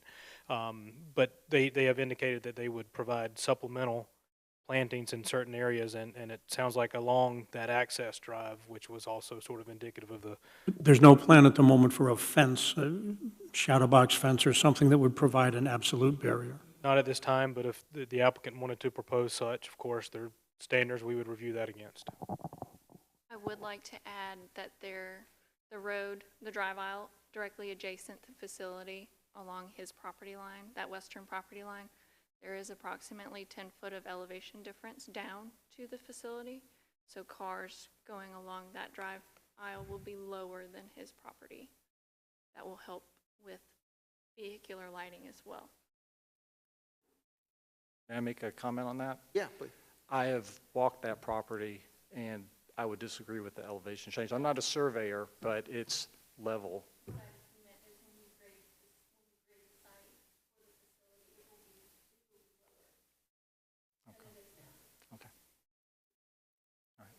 Thank you. Doctor, anything else?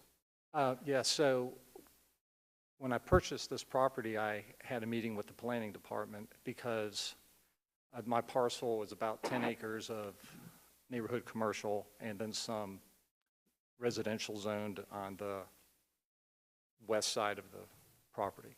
So I was curious on how the planning department, if they'd had discussions about, because I knew this property was actually for sale when I bought mine. So I said, what are your visions?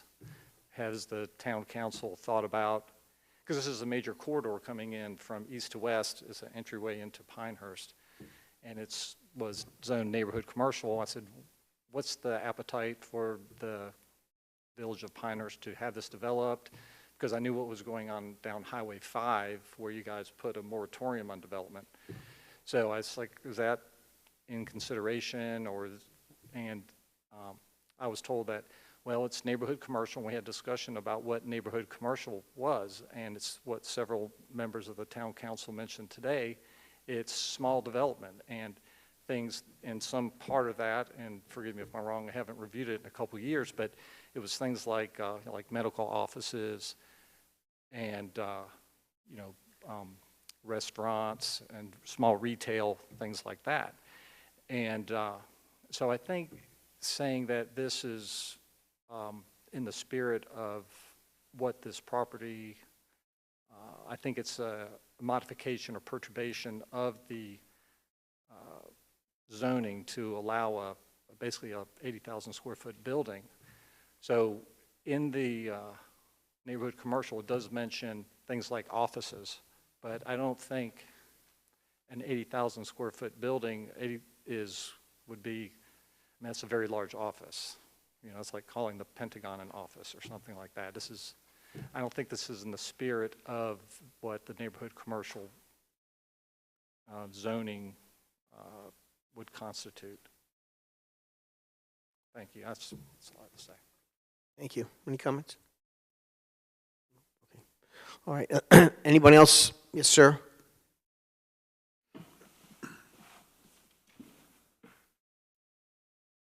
I'm Bob Klug. I live at 30 Oakmont Road.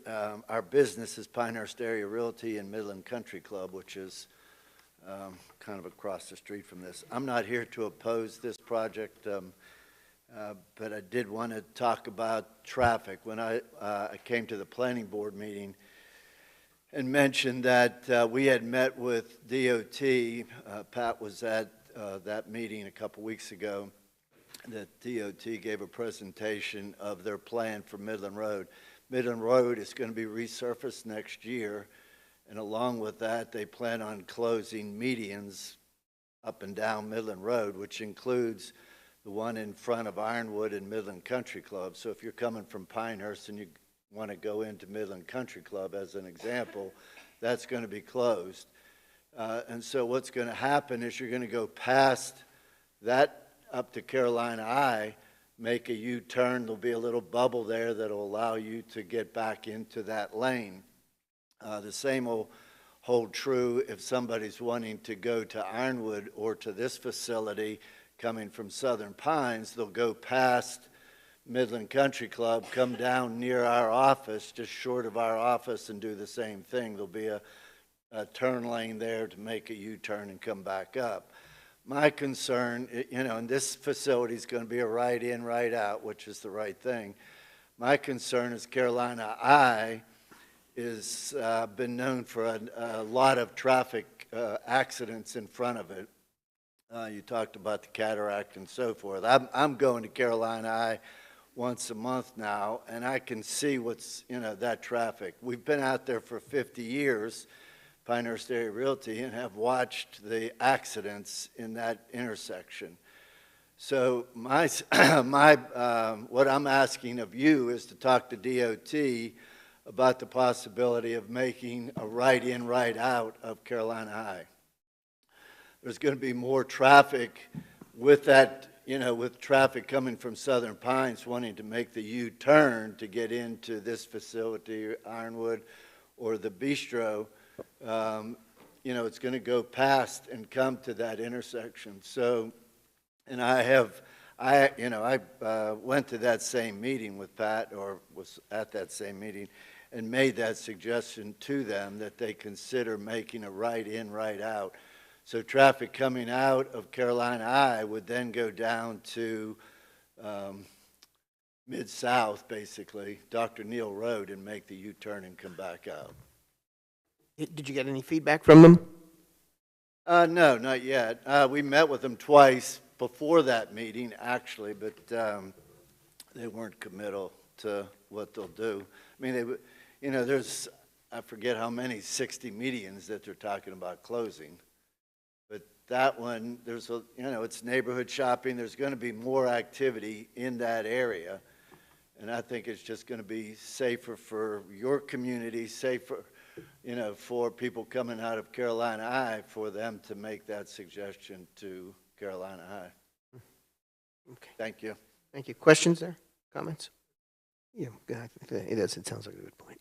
Add it to our list of things to talk to NCDOT Yep, about. put it on the list. Any other public comments? Anybody else want to come forward? No? Okay, we've ended the public comment portion. We've heard from the applicant, and we've heard from Alex. I'll entertain a motion. Before we entertain a motion, Go ahead. is there any thought that we should condition our approval, which it appears we are obligated to grant, on on a satisfactory solution to the potential light pollution between this property and the adjacent residential properties? I ask it as a question, I don't make it as a statement. It would be of my opinion that would not be a permissible condition to place on the approval. We're just going to count on the good neighbor policy. That was my understanding, and then I would encourage We're here to be good discussions neighbors, with Dr. absolutely. Conti on this. Yeah. Friendly I think suggestion. I got the sense you want to be a good neighbor. so. Absolutely. And he has a much greater chance of referring patients to you because he practices in this area and I don't. So you need him better as a friend than me. Okay, all righty. I move to approve the proposed major site plan for Sandstone Midland located at 2178 Midland Road, Moore County, PID number 0003335. Second. Second, all those in favor? Aye. Aye. Opposed? Okay, motion adopted. I move to adjourn the public hearing. Second. Second, adopted? Yes. Okay, let's move forward. Thank you. Thank you. All right. We are now going to ordinances. Item A is 2416, amending the FY 2025 budget for reappropriations from FY 2024. I see Dana. Go ahead and proceed, Dana. Good evening, Council. So this ordinance is a routine one that comes to the Council every fiscal year. At the end of a given fiscal year, there are always some funds that we had planned and appropriated for certain purchases or projects that, for a variety of different reasons, we are not able to spend. We may not have received the items, or based on the timeline of the project, it couldn't be completed before the end of the fiscal year. But it is an initiative that we want to complete, and so we will reappropriate the unspent funds into the following fiscal year. So that is what this ordinance is for, is to add funds to the FY25 budget for these projects that were not completed in FY24. If you could please go to the memo, Doug.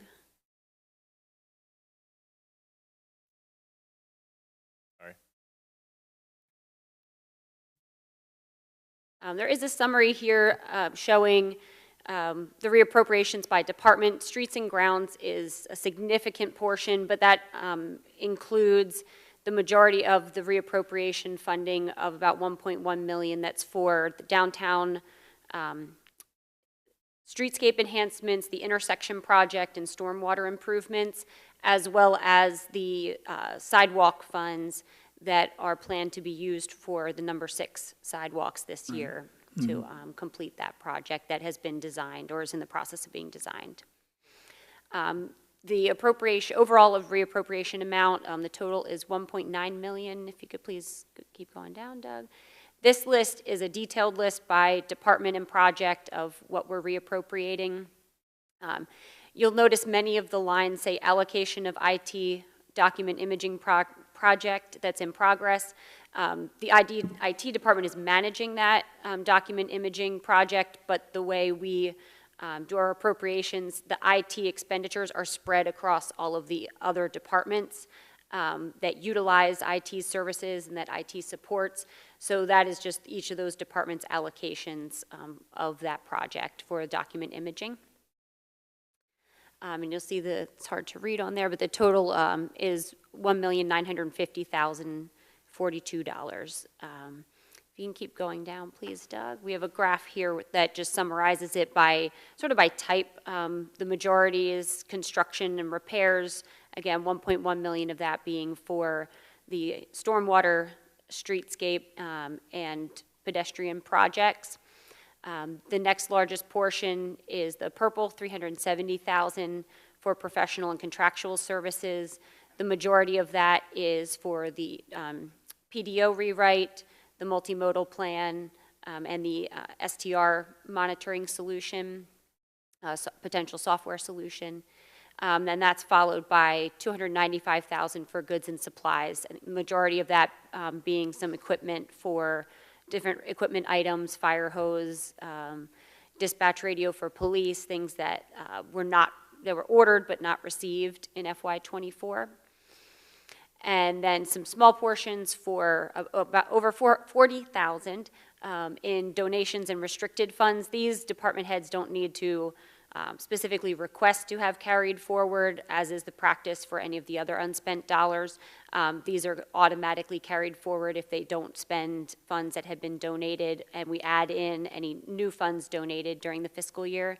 And this year, we actually have a very small amount for vehicles, only 14,000 to complete the upfit of the police vehicles that were purchased during FY24.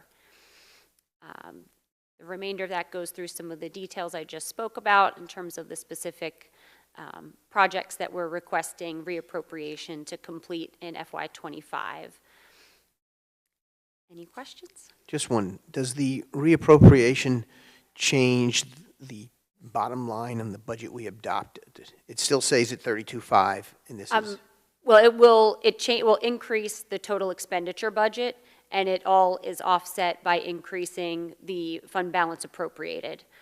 Because essentially, at the end of FY24, when you're looking at our budget to actual variance, we're adding more to fund balance than we had planned on in the budget because the dollars were not spent, and we're sort of just taking that back out of fund balance to pay for these expenditures in FY25 that were not included in the original budget. So does that mean the bottom line changes from 32.5 to 34.4? Correct. Question? Both sides, the revenue and the... Yes. Yes, on both sides, correct. And Dan, I thought when I first saw this, the $1.1 million I thought was the four-way intersection at Chinkopin and Magnolia, but I think that may not actually be right. It's a portion of that. So there's two pieces that are going to be used to fund the intersection itself, and then the stormwater project that the goal is to do them concurrently to avoid having to tear up sidewalks and roads multiple times.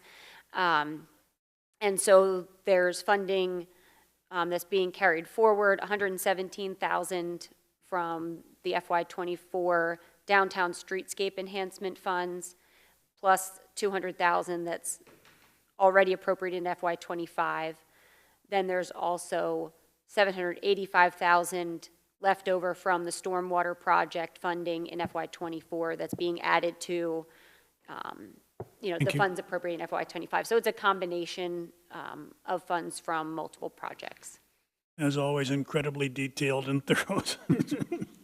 So I have one question, and you mentioned funds from external parties that have use restrictions. Can you give an example of one of those? Yes, one example is within the police department. They receive federal equitable sharing funds, which is essentially grant funding. It's these aren't from individuals and or local associations. There are others that are.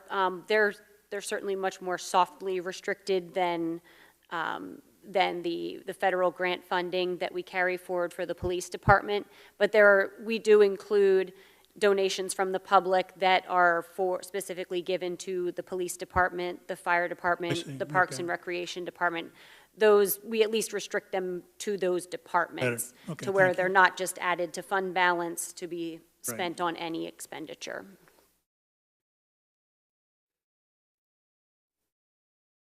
Dr. Morgan? No. Okay, I'll entertain a motion. I move to approve ordinance 24-16, amending the fiscal year 2025 budget for reappropriations from fiscal year 2024. Second. Motion and a second. All those in favor? Aye. Aye. Okay. But before we go on, might it be appropriate for us to say that while we're certain the people from Sandstone are fascinated by the ongoing deliberations of the council, that we will not take offense if they get up and leave? Right, yeah, it's a given. They can leave. Every time. Okay, right.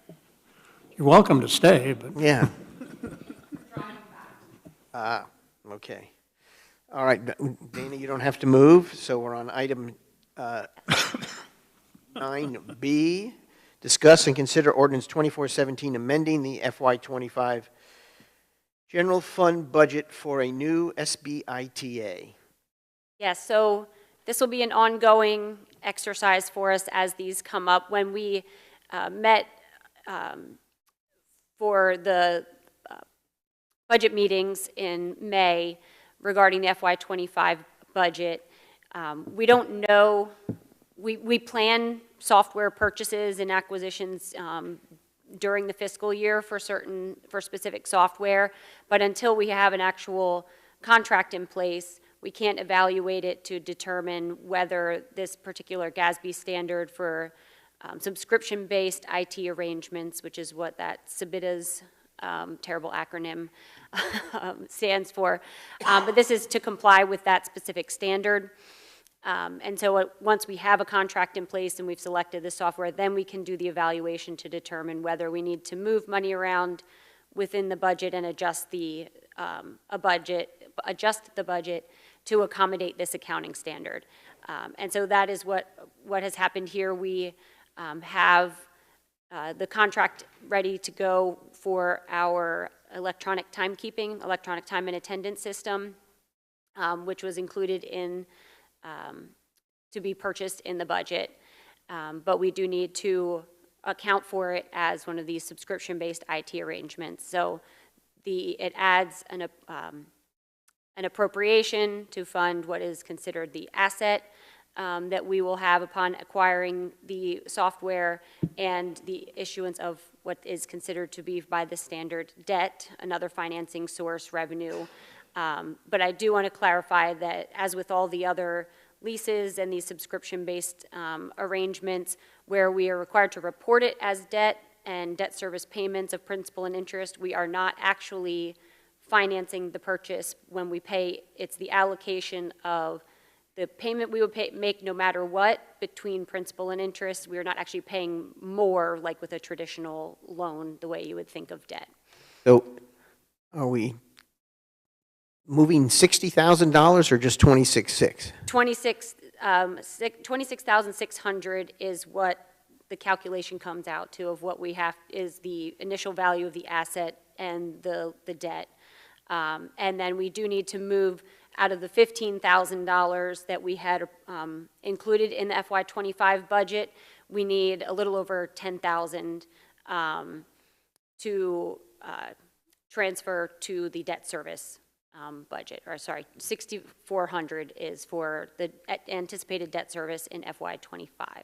The 26.6, again, there's an offset to that. Correct. There's a revenue side and an expenditure side that ultimately, it doesn't really have a net impact on the budget. We're just increasing both revenues and expenditures. The net change is the 6,400 relative to the adopted budget. Changes. Can you repeat your question, please, John? 26.6, there's an offset of revenue and expense, so the net change to the 25 budget is zero. Correct. The 6,400 is an actual allocation.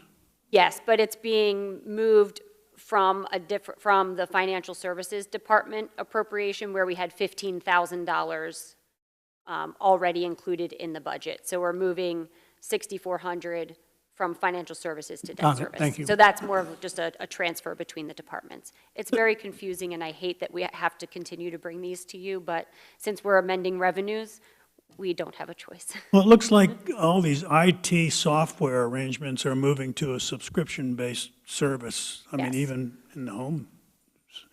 So we'll be facing this continually. But once we know up front, you won't be coming to ask to move things around, right? If that is the case, if we're able to have a software already selected and a draft contract and know the terms of the agreement before we finalize the budget, we could include them appropriately. That's the challenge, is a lot of times we're not at that point yet Okay. in March, April, Right. when we're developing the budget, to know exactly what the terms of the agreement are going to be. Expect Because more of it's, this, though. the standard is very prescriptive in terms of what's included and what's not. Software's this way these days. All righty. Any other questions? Okay, I'll entertain a motion. I move to approve ordinance 24-17, amending the fiscal year 2025 general fund budget for a new SBITA. Second. Okay, we have a motion and a second. All those in favor? Aye. Okay. Thank you. Adopted. Thank you. I am going to make a motion for a 5-minute recess. Second. Adopted. Thank you.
We'll now go to item 10 on the agenda, regular business.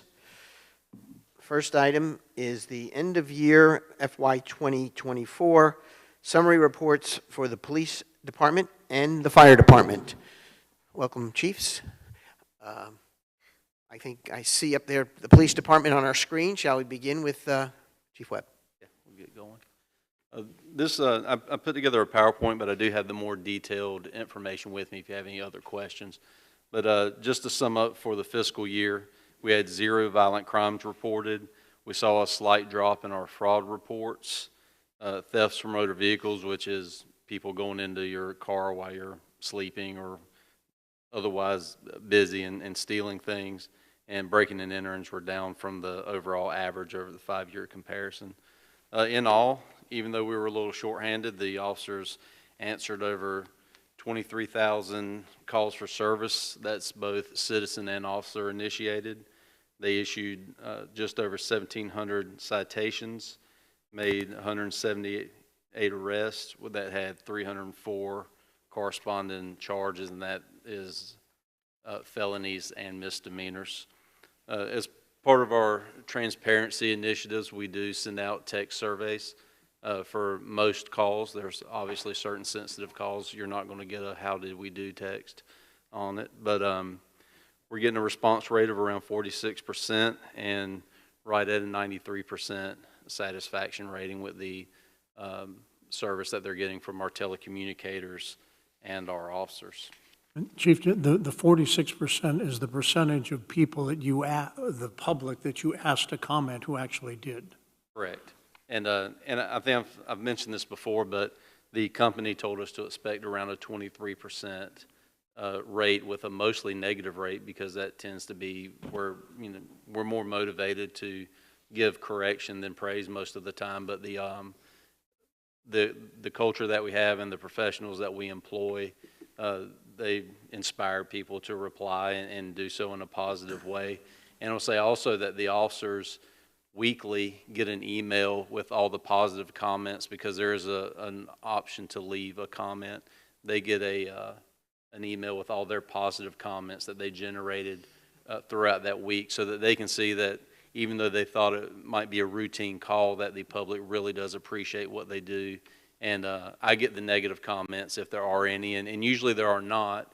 Even if they're not a full satisfaction rating, I will occasionally do an audit and call people who had a negative rated experience, and usually the rating has more to do with what they wanted the officer to do, the officer just couldn't do. And we focus on training and preparing our officers to move up, and I'm starting to inch toward retirement. And Councilman Taylor, as you mentioned earlier about planning for succession, we've had officers complete the Administrative Officers Management Program at North Carolina State. And that's a nationally recognized program that is put on. Most police chiefs have that. I've been to it. The deputy chief has been to the Law Enforcement Executive Program. Our captain has been to AOMP. We have people on the list for the FBI National Academy. So we want to prepare our next generation of leaders. And one thing we say around there is, as a leader, you rent the seat, and the rent you pay are the leaders you grow. So we focus on that all the way down the chain of command and getting our newest officers interested in leadership. Our officers completed 14 mandatory classes this year and attended other specialized training, such as drug recognition expert, which is for driving while impaired charges. People who are on drugs, obviously, they blow in the portable breath tester. They're not going to register anything, so we have to have an expert that can detect that. And as just nationwide, we probably inch toward marijuana legalization at some point in the future. That's going to become more and more important to have more officers with that ability. Over the fiscal year, we've activated our license plate readers that are part of our dash cameras, and that's led to several arrests and recovery of stolen property. And we've also activated the ability to stream our body cameras so that the officers, when they're responding to calls, can view each other's body cameras to make sure that they're being safe. It also gives our telecommunicators the option to view it as well. They're GPS enabled, so we can see on a map where the officer is. We can see what's going on in real time. So God forbid we had a major incident, we could tune into that quickly. But even on the routine things that we go to every day, there's always the opportunity for those situations to go bad, so those officers can have instant access and the telecommunicators can perform some overwatch for them and go ahead and get back up and coordinate other resources as needed. Another thing that we're doing is our virtual reality training. We have that going now. You see Officer or Sergeant Lopez now wearing the VR trainer. That has a ton of different scenarios they can go through, from taser to just report writing, where they observe a situation and then they write a report about it. Report writing is a big part of what we do, and it's very important. It's the first piece of evidence in any case is the initial officer's report, so we put a heavy focus on that. It has some community programs with it too. At some point in the not too distant future, we'll invite you all to come be a part of that so that you can kind of get some immersive training into what the officers are going through and what they're seeing and the challenges they're facing. It has mental health scenarios as well to help create empathy for our officers and to use patience de-escalation skills to make sure that people who are experiencing a crisis, that we recognize those things and do what we can to connect them to care. Through all of their hard work, Travel and Leisure rated us the safest city in the country to retire. We're very proud of that designation, or is intentional. We do have a lot of great citizens, but we also, because of our success, we are a target, and so having active professional police officers is very important to maintaining those types of ratings. So we're very proud of that and very proud of the hard work that our officers did. Because fraud is such a large crime for us here, and we're such a target for it, nationwide everyone is, and most of it is, despite what we saw in the paper recently, the vast majority is happening online. Just want to put a few fraud tips out there for our citizens. One of the easiest things you can do is go to the 3 credit agencies for free, either by calling them or going online, and you can freeze your credit. It doesn't affect your credit score. It doesn't stop you from using credit. It doesn't change how they measure your credit from your credit activity, but it keeps new accounts from being opened in your name. I freeze mine.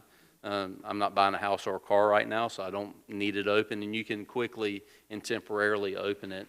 If you create an account online with Experian, Equifax, and TransUnion, you can also do free credit reports. So that's a free way to monitor your own credit and make sure there's not accounts you don't recognize on it, and gives you options on how to close those out.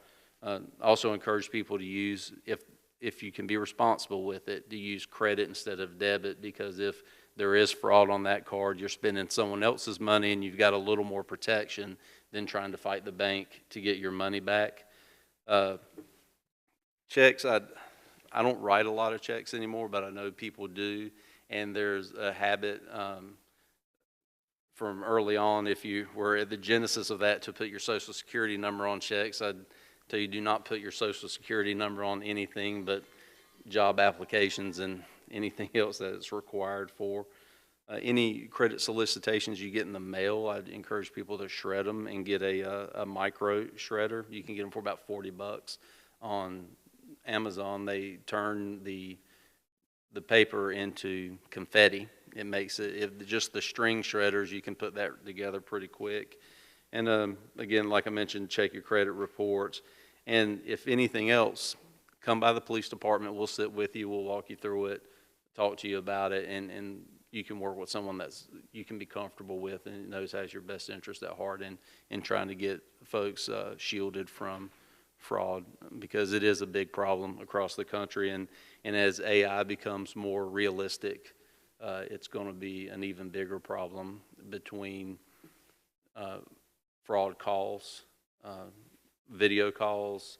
There's a bill working through the legislature right now about AI as it relates to child exploitation and how good the AI images are getting. So we're very aware of it, and we're staying on top of it.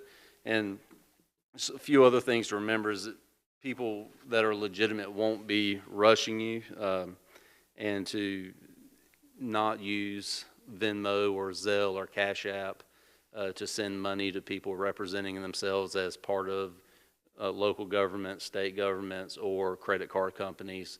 If they ask you to buy gift cards or to use cryptocurrency, that is a good clue that it's also a scam, and to come see us about that. I'll open it up to any questions anyone has. Could you go to the charts that you provided with us earlier that showed the 23 versus 24 versus the average? And then as you get to those, It's on the other one, though. what is the accreditation we're seeking from the North Carolina ETS? What is that? The accreditation is it's just agreed upon standards. So best practices incorporated into our policy to make sure that we're running a professional agency. And they indemnify us a lot against liability because we know that we're doing best practices. There is an insurance component to it with League of Municipalities as well. But that's what we're seeking there, is to be accredited and for the rest of the state to know that we carry high standards through our policies and practices. And what more do we have to do to get that? So right now what we're doing is we're going through the proofing process, which means we have our policy, we've submitted it to the North Carolina, and now we're going through attaching proofs to the policy showing that we do what we say we do. There are some policies that will say this is brand new, so we don't have a proof for it because we're in year one, but part of that is an annual review. And for example, evidence practices, showing that we use chain of custody forms. We will take a case, a digital copy of the case, attach it through Power DMS to our proofing section to show that we did perform that function. And who's judging us? Is it the state police or is it the state licensing board? Who judges us? Training and standards. So it's under DOJ, the North Carolina under Training DOJ. and Standards in Thank you. Education. Okay. Other question I had, I noticed that the DWIs and weapons possession and fraud, of course, dropped from last year, and assault and larceny were up a little. Is there anything you read into that at all, or is it just a roll of the dice in some cases? I understand what happened with fraud. We had a spike, and it seems to be coming down. So, yeah, it's harder to gauge it on the fiscal year level because we do our crime reporting by calendar year. So some of it could just be we were capturing some higher months from last year toward the end, and it's slower this year. I have a better picture of it toward the end of the year. Okay, I'd be curious. But generally, as long as you lock your car and get along with the person you live with, your chances of being a victim of crime outside of fraud are pretty low. Okay, I think we're covered there. Let me, different topic. I do read the daily reports. There seems to, I don't know if there's a lot, but they certainly stick out when I'm reading it quickly. A number of mental patient committed that we're involved with, and it's been reported, of course, that the First Health is setting up their own police force, and I know they've worked with you all in that.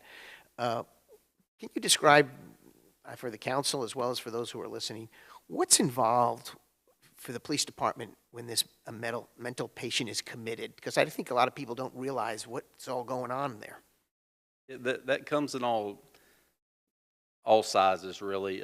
Most of the time, someone has had to go to the magistrate and swear out a piece of paper that says this person is a danger to themselves or others. And most of the time, it's to themselves, either by not taking medication or not participating in a treatment that they're supposed to be participating in. A lot of them, they start at the hospital. A doctor will sometimes seek originates this, at the hospital. We have to go there and serve the paper as the agency of jurisdiction. What we're going to run into, though, is the police department there is a company police department, and so they don't have the same authority when it comes to the service of the papers. So we will still have to serve them, but I'm going to meet with their chief in the coming weeks about this, about if it generates from the hospital, then we don't mind serving the papers, but they'll have custody of them. If it comes from outside, so if you broke it, you bought it scenario, it's ours. So we see it through. And then transport is done by the sheriff's office if they go to a facility from away from here. Okay, so there's another law department that's, the handoff takes place too. Right. Yes, it's the sheriff's responsibility for transport if they're leaving the facility, but internally for service, we're the agency of jurisdiction, so that's our responsibility. So we would transport to the hospital, Correct. but if they're then placed somewhere else, that's the sheriff doing. We don't have to sit around one of our officers and wait for that. That's right. But I would say we spend 20 to 30 staff hours a week out there for that. We do have a large amount of them. Is there an officer on duty there, or is it you just on call? How does that work? For them, they'll have someone on duty, Day. but they're very short-staffed. They're not fully staffed yet. They're still in their genesis of getting accredited or their papers from the state. They do have, I think, 3 sworn people on staff at this time, but it's all administrative staff at this point. I can probably throw a little insight in there also, and correct me if I say anything wrong here from the police side, but when you're managing a hospital and you've got folks, it's usually the emergency departments where folks are committed, and so a physician will end up saying, okay, we need to commit you. They'll use a magistrate, whether that's faxed over, discussion, whatever the case may be. The problem you have, though, is that this is an editorial here, in the state of North Carolina, I don't feel that we have enough mental health facilities to manage a lot of the mental health patients that we have that need commitment into them. So you have this backup that occurs, and people will end up spending a lot of time in an emergency room waiting for a room to open up in a mental health facility. We're talking sometimes a week, 2 weeks, they'll end up spending in the emergency room, which eats up a bed on there. Once they have the bed available, though, they now have to have a police or law enforcement officer who has the jurisdiction basically to be able to take them over there, whereas your local hospital police force does not. So if you end up having a patient in the back of a squad car or back of an ambulance or whatever the case may be on there, and they're transporting from here, let's just say to Morganton, North Carolina, and you're crossing these different boundaries, and this is where, correct me if I'm wrong here, Glenn, the patient decides they want to leave, and you've put them in an ambulance, you then can't hold them.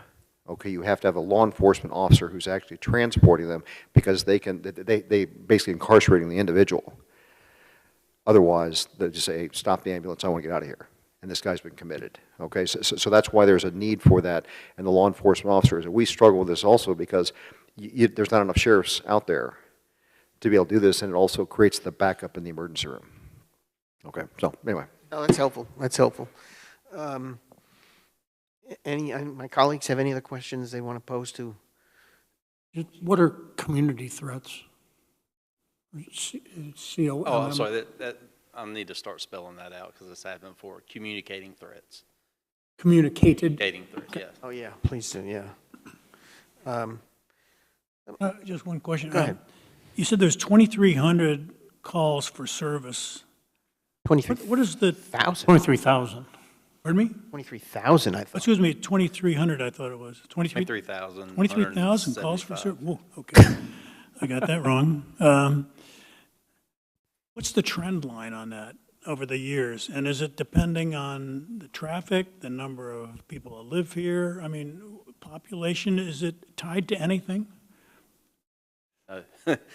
Some of it, so we've been a little short-staffed, so some of the officer-initiated calls have gone down. Officer-initiated calls are, I'm riding through a neighborhood, I see someone suspicious, I hop out and talk to them. Even if it's a benign, the person's just out for a walk, it's still an officer-initiated call because So they got that's out, considered so a they call do for service? a traffic stop. Yeah, of course. Same, so that's, just give you an idea of officer-initiated.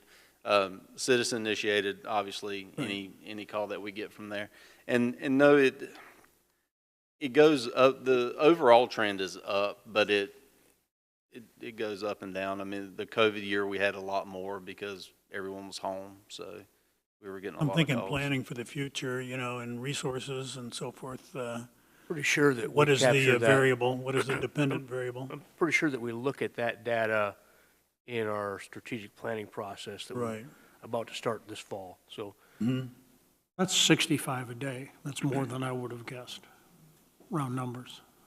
Well, yeah, it's somewhere between 40 and 75 in the morning report of incidences, and they're not all incidences. Some of them are, well, I guess a 911 hang-up is right? That's in your calculation? So a 911 hang-up would generate an emergency response. Right. What's I can't tell from here from the color code, what's the largest one that sticks out there? I believe that's on the building. pie chart. Theft from building, I think. Is it thefts from buildings or thefts from homes? That's 230. Yeah, the 230.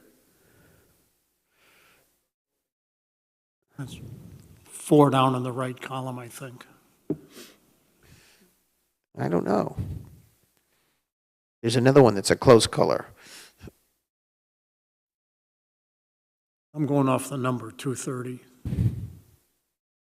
230 is theft from building.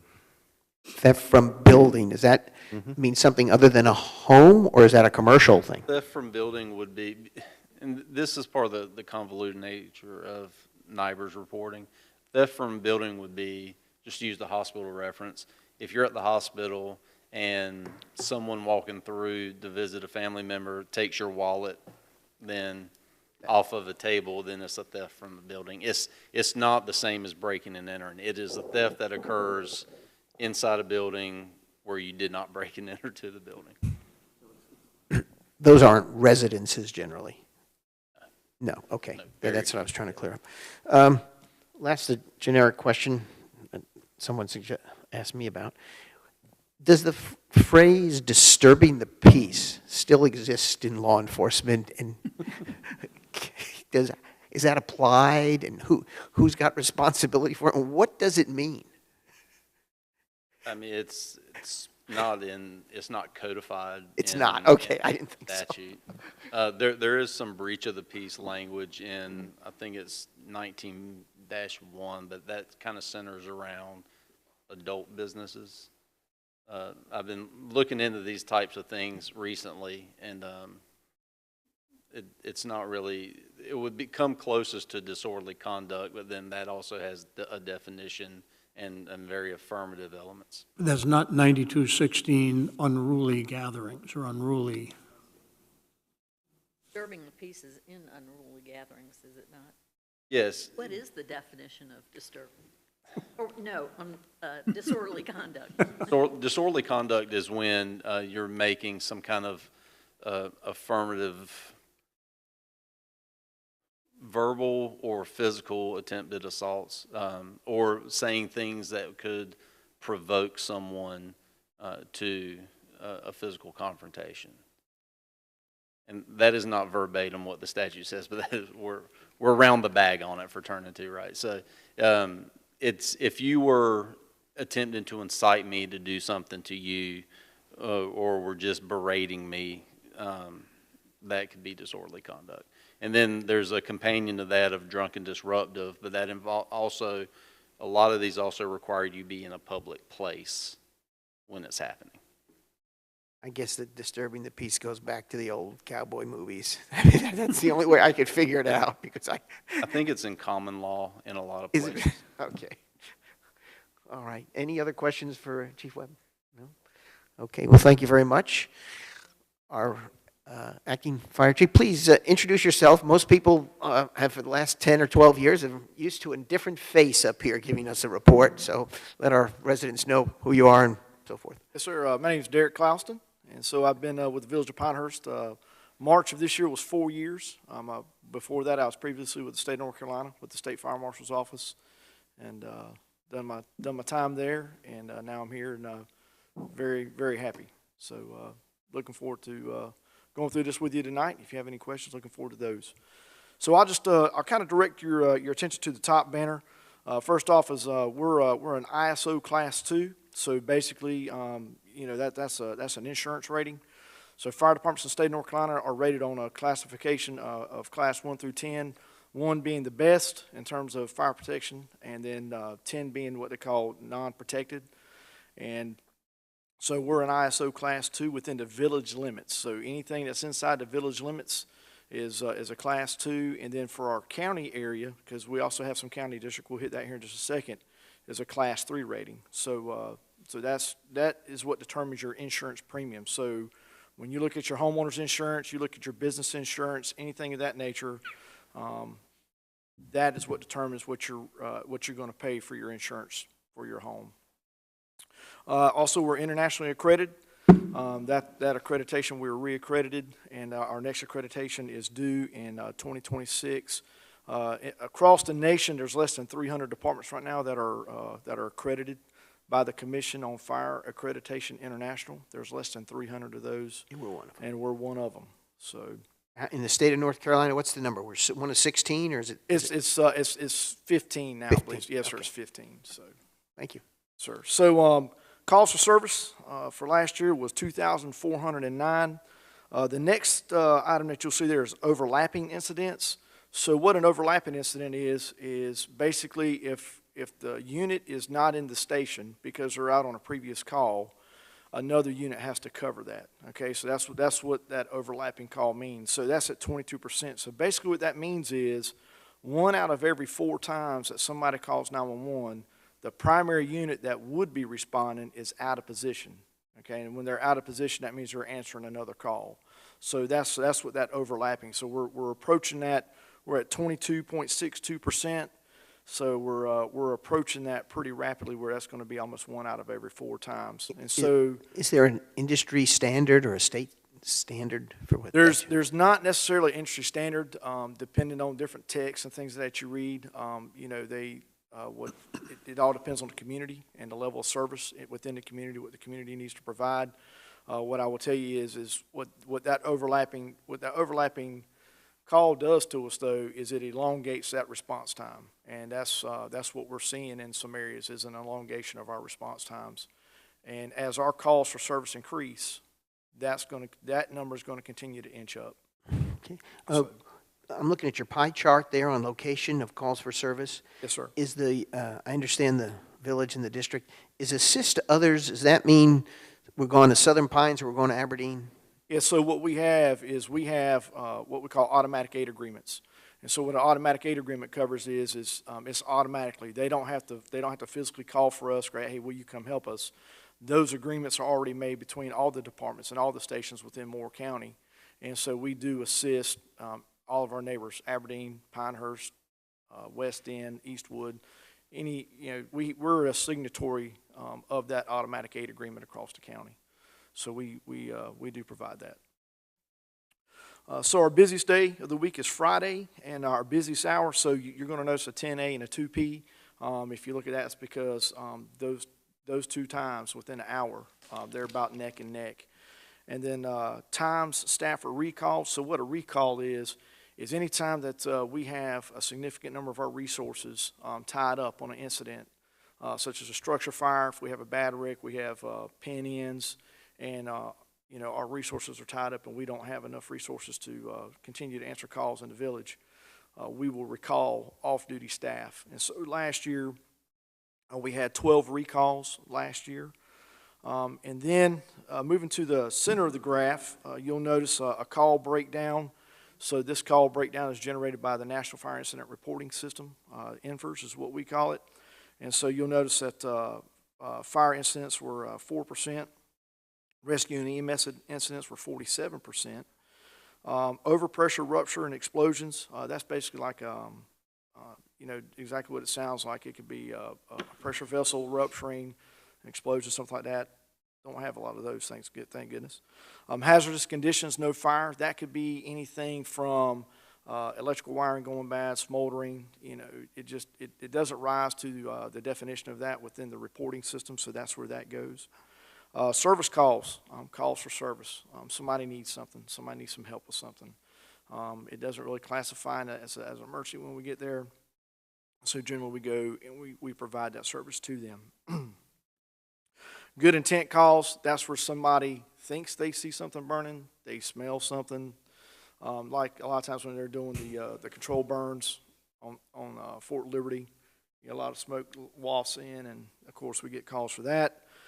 And then false alarm and false calls is 17%, and then severe weather, 1%, and then special incident types, that could be any number of different things. If it doesn't fit one of those other categories, that's where that's going to go. What, is there a recommended approach to reduce, or I guess encourage our citizens to not report unintentionally false alarms and false calls? That's 17%, you know, that's outside of actual rescue incidents. That's the next big item. Right. So on the false alarm, false calls, you know, there's any number of things I could call that. So we'll hit the false alarm piece of that first. You know, a lot of our businesses are protected by, you know, a monitored alarm system. And so those monitored alarm systems, depending on what type of detection technology they have, the age of it, et cetera, can cause a false alarm indication.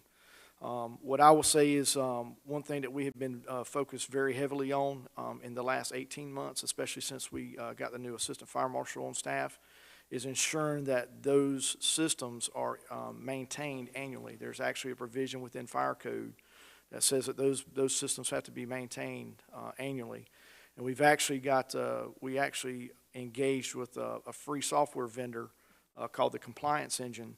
And what they do is they automatically notify the properties that, hey, you know, your annual maintenance for your sprinkler system, for your alarm system, your hood system is due. And that has helped with that some. The biggest thing is trying to get those systems to be maintained and be in a ready state, but be maintained also is hopefully we're going to see some fruits of that to where that will help reduce that number like you're asking about. On the false alarms and false calls, are they primarily residential or are they commercial? I'd have to try to break that down. Could you do that? I'm just curious. Yeah, I would say most of them are businesses. That's where a majority of them are. Just, you know, after hours, things of that nature, you know, that's probably where most of them are. So, but so then moving over, calls for service. That's the abbreviation CFS. That's calls for service by hour of day. So, you know, from left to right, starting at 12 a.m., moving through. Of course, you know, you see a standard bell curve there as the day progresses. As the day progresses on from 8 a.m. moving through to about 8 p.m. Is our highest call volume that we're seeing. The interesting thing about the graph is you kind of see that dip in the daytime, but what we're seeing is on the back side of that is our calls for service in the evening are going up. So once again, I mean, it's not depending on what that does. You know, that curve can move based off of just different things throughout the year. So we have the same level of staffing throughout the day, though, right? That's correct. Yes, sir. Yes, sir. Mind us I know there's a unique way that the fire staff has tours of duty. Can you remind us all about how that is, how many hours on and days off and all? Right. So the way we work a 24-hour shift. Okay. So we have 10 firefighters per shift is what we have, and then based off of vacation. Okay, because you know they earn vacation, so depending on vacation, so we have our minimum staffing. We try to stay at 9 a day. So what that gives us is 3 firefighters on the engine at Station 91. That gives us 3 firefighters on the engine at Station 92. That gives us 2 firefighters on the rescue truck, and then 1 battalion chief, which leads the shift. So at times we do dip below that 9, depending on circumstances. You know, somebody calls out sick, something of that nature, and so depending on that. But that 24-hour shift. So basically, what it is, there's 3 shifts, and those 3 shifts, based on the month and how the hours fall, they basically work 10 days a month. So each shift works 10 days a month. So a lot of that is governed, of course, by Fair Labor Standards Act. And this Fair Labor Standards Act determines how much we can work, how many days they can work. So I'll give you an example. Internally, we have a policy that says that a firefighter, any person cannot work more than 48 hours straight. After 48 hours, we will not allow them because it's just not healthy. It's just not good.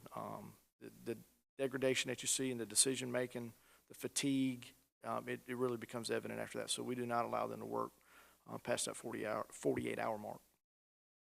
That, Yep, that's okay. helpful. Let me just digress for a minute. Chief, what is the difference in the police department as far as the shifts and how that works? Because they're very, very unique. I don't know how different you are. Ideally, if we're fully staffed, we were at 5 to a shift, and they work 12-hour rotating shifts. 12-hour. And they work on modified DuPont, so it's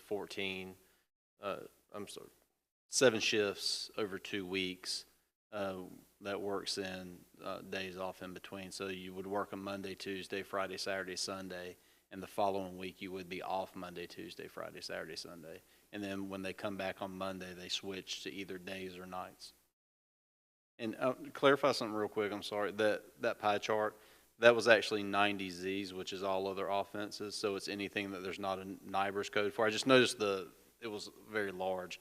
So that's going to be things like our IVCs that we do that's not a crime, so it's not under NIBRS, or if we do a traffic stop that has a misdemeanor component like driving with a revoked license, so something where you'd write a report but it doesn't fit into NIBRS, it goes into 90Z.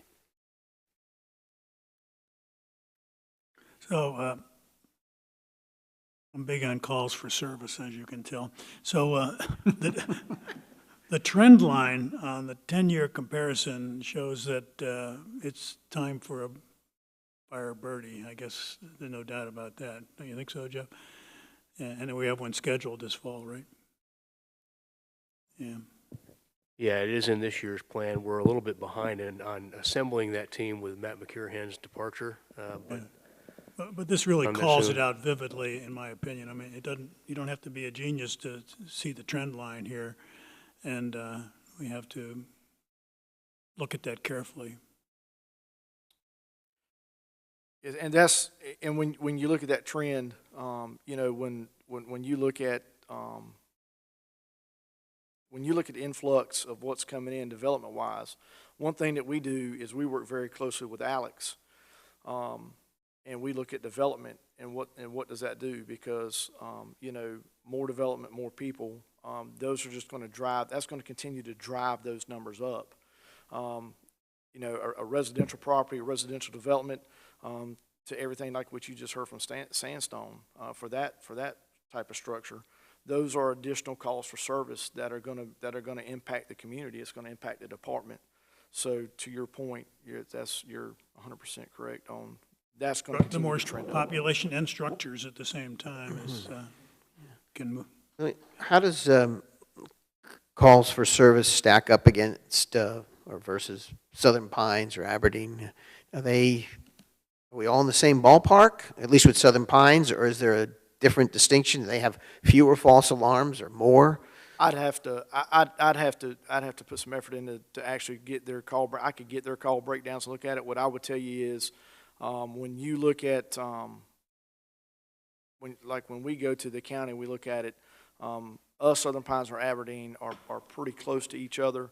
I can't tell you exactly what that number is, but I could look at that. And I'll definitely get that forward to you and show you that. Whenever you can run it down. Yes, I'm just curious of what's going on fairly elsewhere. easy. Because Southern Pines has a lot more commercial space compared to us. Well, yeah, so does Aberdeen. The commercial piece is part of it, but there's other factors that drive that as well. You know, just it's amazing the difference that you can have in just neighboring communities in terms of types of call for service and the volume of that service. Yeah, that's what I'm interested So in yeah, finding so there's a lot of different factors that would drive that. I mean, with no particular time sensitivity, I just think those would be interesting numbers to look at. Yeah.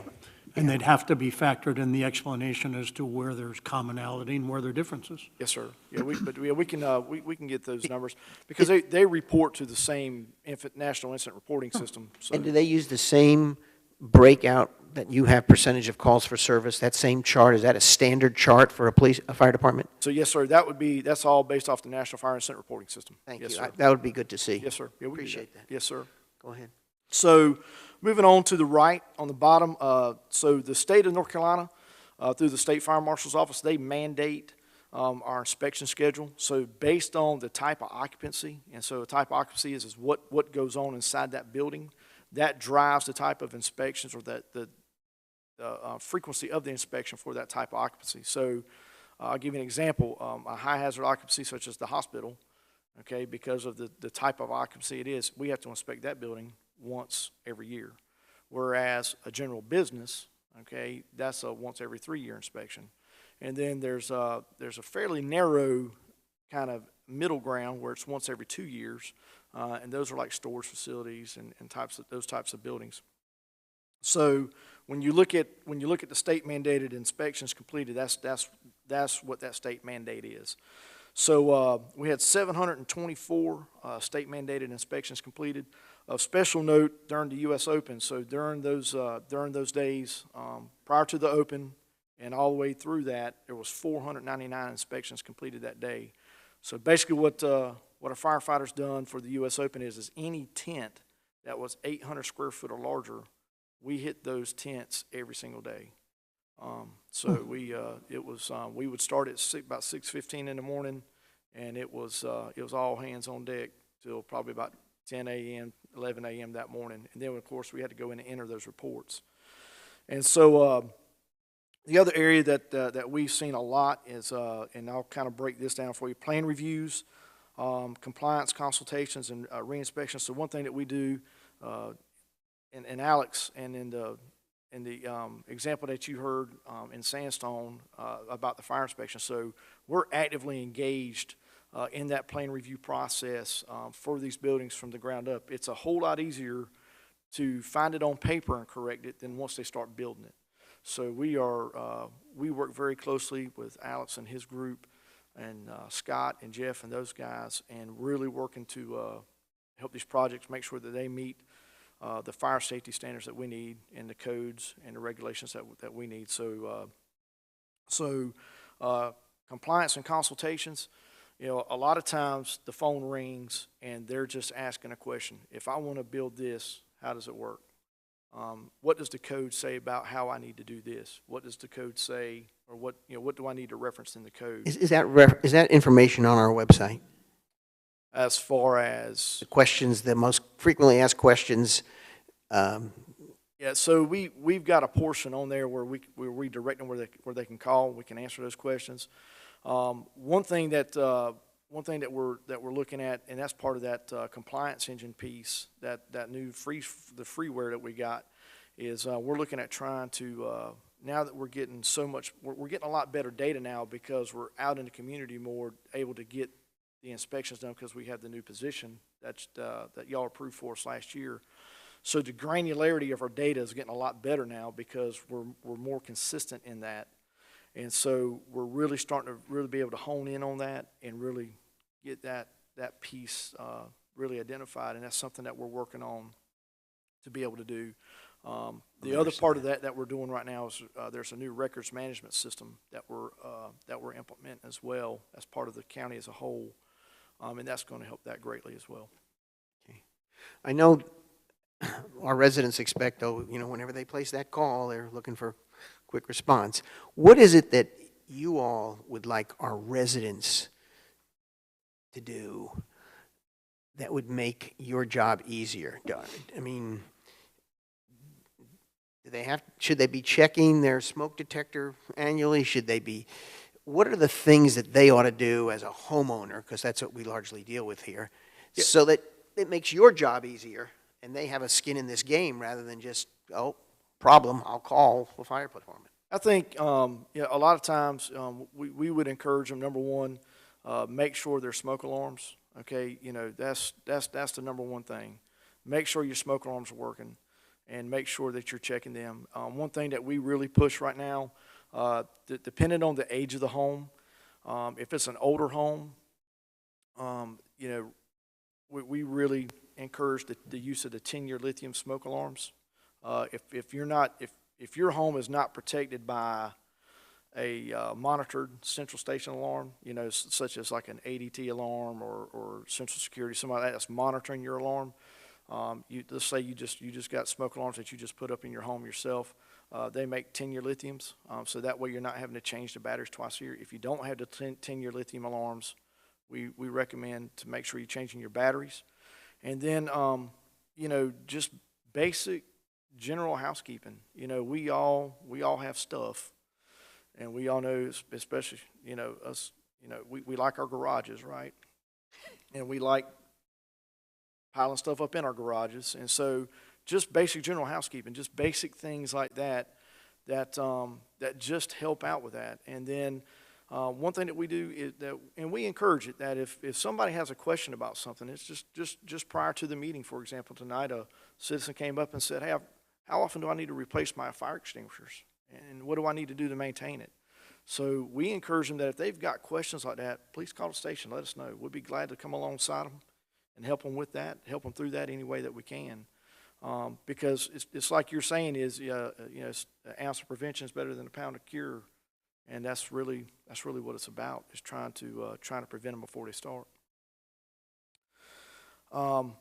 So on the last column, days since our last time accident in the fire department, 1,599 days.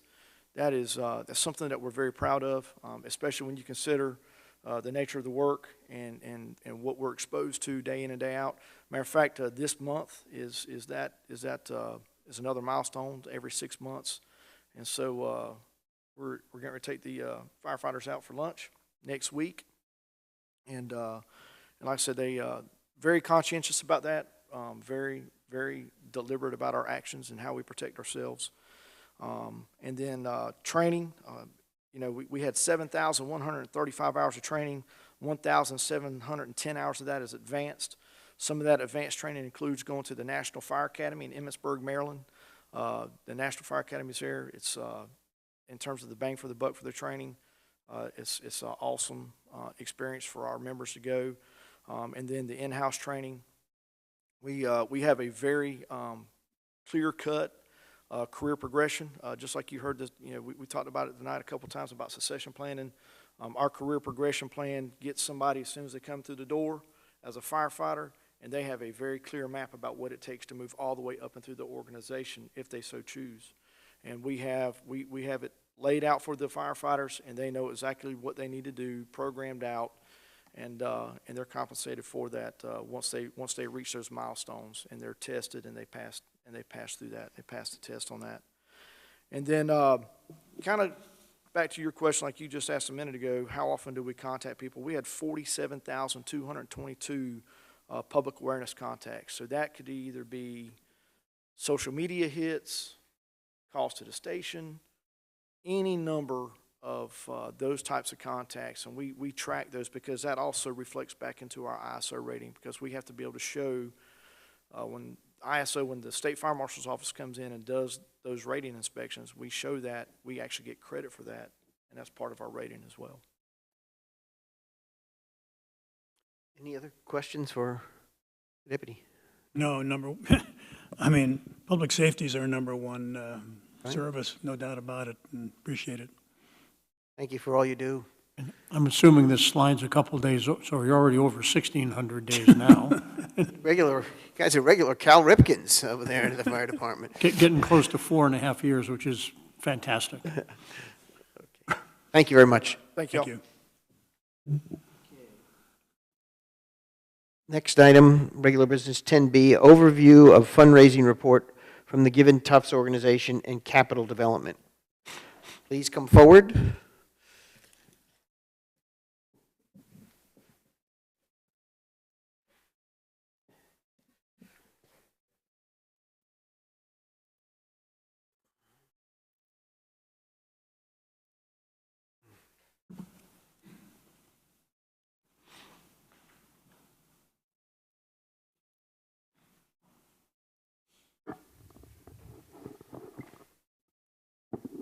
Doug, do you want to say anything, or no? You just need to stand. Okay, it's understandable. Obviously, we're about to make history here. We have the first executive director of the Given Tufts Foundation in the history of Given Tufts Foundation, right here. So, congratulations. This is Kara Mathis. Kara Mathis. Stuart Mills. Thank you for those kind words. You know, in 2018, the mayor and the village council at that time formed a working group with the Given Tufts Foundation. And in 2018, we met 25 times, and Jeff Sanborn came to every one of those meetings, and I really came to admire him not only because he was patient and indulgent, but he was deeply analytical, and he really moved the process forward. We're really going to miss you, Jeff, although we also are looking forward to working with Doug as we have. Thank you for all that you've done for the village. Scrolling forward a little bit, we eventually entered into an agreement between the foundation and the village where we agreed to transfer the library, the archives, its collections, its building, its property, and in another sense, its employees to the village, which was a gift to the village, and the village, as a gift to us, took over the operations of the library, and there was an understanding that the village would expand and improve both the library and the archives, and we just want to thank you for the progress that you all are making on that. You've been excellent partners for us, and we hope that you feel the same way about the foundation. In that agreement, we agreed that we would do a capital campaign to support the expansion of the library and the archives if the village wanted us to. We came to the village council when the progress was sufficient to do that, and the village council said, yes, we'd like you to do a capital campaign. The first step in every capital campaign is to do a feasibility study, and so we hired CapDev, Capital Development from Winston-Salem, which I believe is the state's finest fundraising organization, to do a feasibility study. And we're here tonight to report on the outcome of that feasibility study. So with that introduction and context, I'll introduce my friend Alan Burrows, who is the Chief Executive Officer of CapDev. And we appreciate your coming down for this and sitting through this meeting. I know you've sat through a lot of meetings like this, but you just learned a lot more about, I know you already knew a lot about Pinehurst, you just learned a lot more. I want to live here when I retire, as I understand it earlier. And you've got incredible public safety, so thank you for that as well. Thank you for your time, and I'll be as brief as I can be, but I'll obviously answer questions as well. As Stuart mentioned, we were engaged in December of '23 to conduct a campaign feasibility study to surmise and ascertain the possibilities of conducting a campaign for both augmenting the library effort that you've undertaken as well as the archives renovation of the Village Green. So, Doug, if you go to the next slide. I mentioned CapDev. We've been around for 40 years. We're celebrating 40 years this year. I've been with the firm since '94, been president/CEO since 2006. And we have done a lot of work across the Southeast. Here in this Pinehurst, we had a great pleasure working with Dr. Dempsey on his campaign with a few of those folks there and past work as well throughout our 40-year history. So excited about this conversation and tell you what we've learned, and happy to share more about CapDev after this presentation as well. So what we were asked to do was to conduct a feasibility study to gauge the philanthropic support between a $2 million and a $5 million private sector campaign that would augment both the efforts you're doing for the new freestanding Village of Pinehurst Library as well as the renovation of the current building on the Village Green. And we did it from the timeline of December of 2023 to the point of we made the presentation in a 44-page report to the foundation in April of this year. So we had an oversight committee we always work with, and they're representatives of the board, other vested party interests, like, for example, obviously you can see the different folks that participated. And thank you all for your time and energy and your talents for that. We met monthly with this group, and many of them were involved in helping us to arrange phone calls, interviews, things of that nature. So incredibly committed to the time and energy you've provided us. One of the things we had to do was conduct what we call a case for support. And what Jeff and Doug and the architects folks had done is given us a preliminary work, and we worked and crafted a language that talks about how can people become a part of this, how can they give to this, a narrative that talks about a possible campaign. The 2 to 5 variance was really, at that time, if you remember, there was also a variance of size and scope of the new library. So we're trying to measure what size and scope people will be willing to support in that endeavor. The mayor, you're also participating in that. Thank you for your time on that. We then worked with the oversight committee to look at who were the top possible philanthropic prospects for us to interview. What we mean by that are representatives of individuals, corporations, foundations that give generously to philanthropic causes. And so we work very closely with past donors, potential donors, people we had worked with in the past from our work here, as well as some other foundations across the state that may give to these types of entities. We came up with 50 plus. We interviewed 34, which is the market sample we recommended. And then we did these interviews between February and April of this year. The majority were in person. A few were done by video conference, but we appreciate the upstairs little conference room of the bookstore. We get to know all the folks on the staff very well there. But that's the process to get us to this point. What did the study do?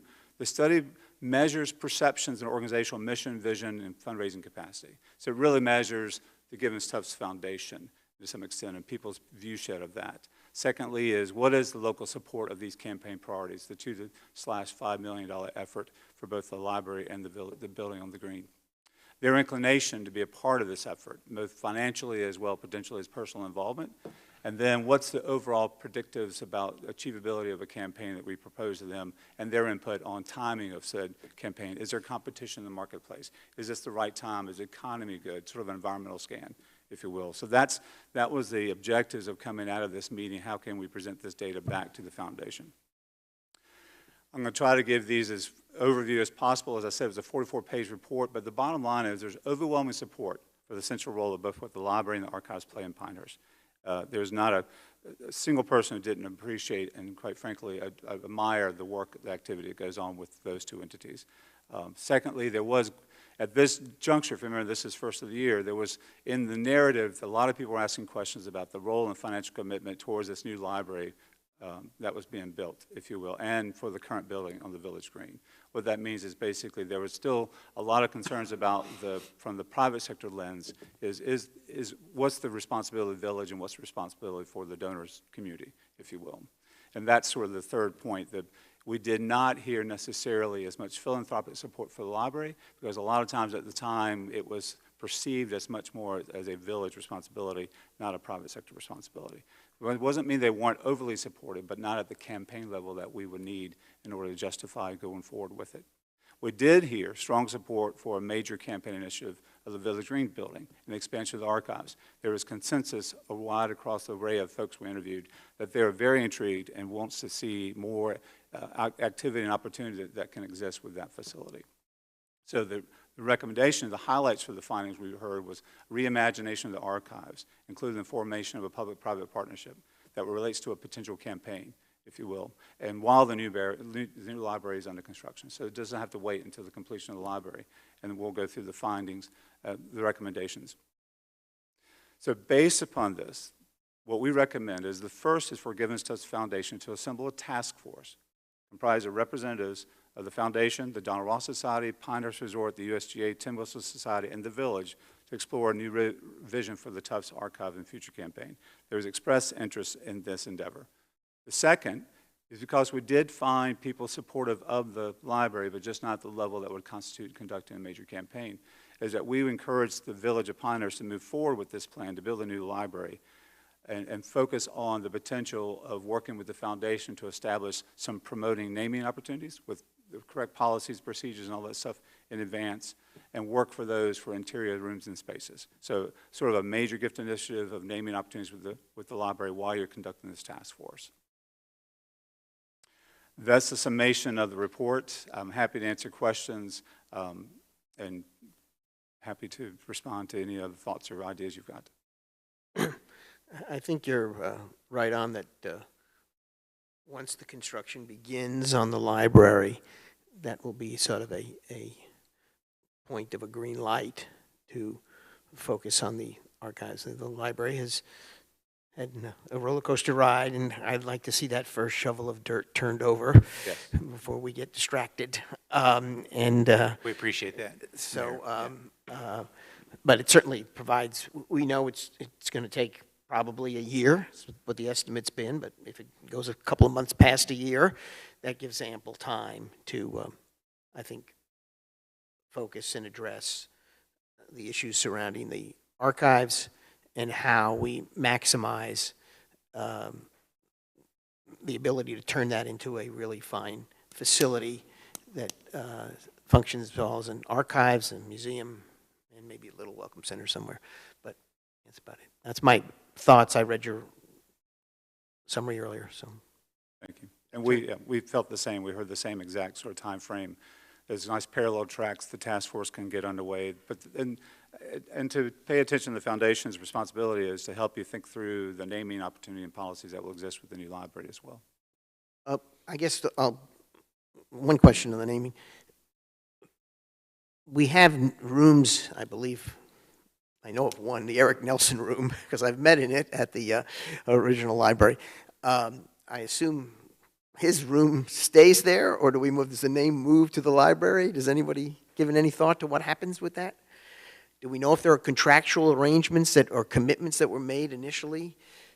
I know that we have agreed with you in our document that the village would respect the previous naming opportunities that had been That's what I thought. put in place. Okay. But that's an excellent question, though, because you sort of associate Eric Nelson more with the library than when the archives. Now the library's going to be a different location.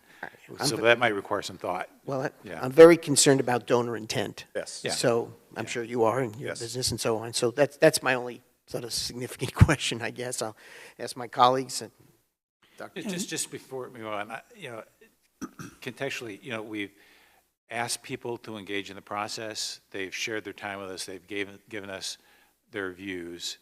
And I think, there's a likelihood of, there's a definite interest in being involved in the process of planning for the archives. There's a high likelihood of significant gifts, but we don't want to say, we'll get back to you in 2 years. Right? Oh, no. Yeah, I think we ought to report back on this meeting to them and then say that the time for activity is. Once we turn over that first shovel of dirt, if they're looking for a signal, I think that's a clear But do you signal. want to keep those potential gifts warm and respect the fact that we engaged them and they want to be engaged, and we ought to continue to engage them. John, you had something? Ellen, so assuming that the village would live up to the criteria that you outlined, what sort of range of capital raise do you think is feasible? What should the right target be for a capital raise focused on the archives? Councilman Taylor, I cannot give you a guesstimate of that because I don't know what the task force would ultimately come back with in terms of its vision of what the opportunities would exist with archives, because that could be an $8 million vision, if you will, or it could be a $2 million vision. So I don't have a clear Well, what's the 2 to 5 in your report? That's the variance there was primarily the 2 library concepts that were being determined at the time.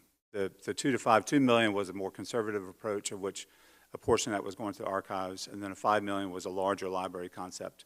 And we're trying to gauge if people are interested in the size, Okay. right? Okay. And then at the end of that report, about the same time, the village council approved the size and scope of the current structure. But to answer your question it's hard to gauge because I don't know, but my encouragement is the task force will tell you a lot if we put the representations that we just mentioned with resorts, the village, the Tin Whistle Society, Ross, all those variable players that have a vested interest in this, and let that move itself forward. There is a major campaign there. I couldn't tell you if it's 10 million or 4 million, but it will be a significant campaign that will require your attention and your efforts. At the same time, my encouragement is this library has people who are interested. They didn't feel necessarily like a campaign was going to be needed, but they were interested in naming opportunities. So designing sort of a portfolio of potential naming gifts that may range from a bench to a room or the whole building, for that matter, whatever that is. It's not the building, but that could be a potential for you. There's one group that's missing from that list, and I think somehow we need to engage the National Park Service. Jack, I'll turn to our National Park Service expert here, and because that's an issue of how much you get and what can you do with it. Yeah, I'm not so sure about the National Park Service, but I can tell you I have a lot of concerns about the contents of the task force. I mean, the organizations such as the Donald Ross Society, the Resort, the USGA, and the Tin Whistles have a very, very narrow focus, and that focus is to promote whatever they're promoting. And I don't see any involvement in the task force, at least the way you're proposing it, with the general community that understands that the archives were put in place as the repository of the artifacts of the history of Pinehurst, not of the history of golf necessarily, or Donald Ross, or the USGA, which is kind of a Johnny-come-lately, if you will, or the Tin Whistles even, for that matter. I just think the content of the task force is a little skewed in the wrong direction. That's my opinion. And it's, the recommendation is a task force, and our recommendation is that the Givens Tufts Foundation be the driver, the facilitator of that task force, and I think open to any interpretation of who else needed to be a participant in that.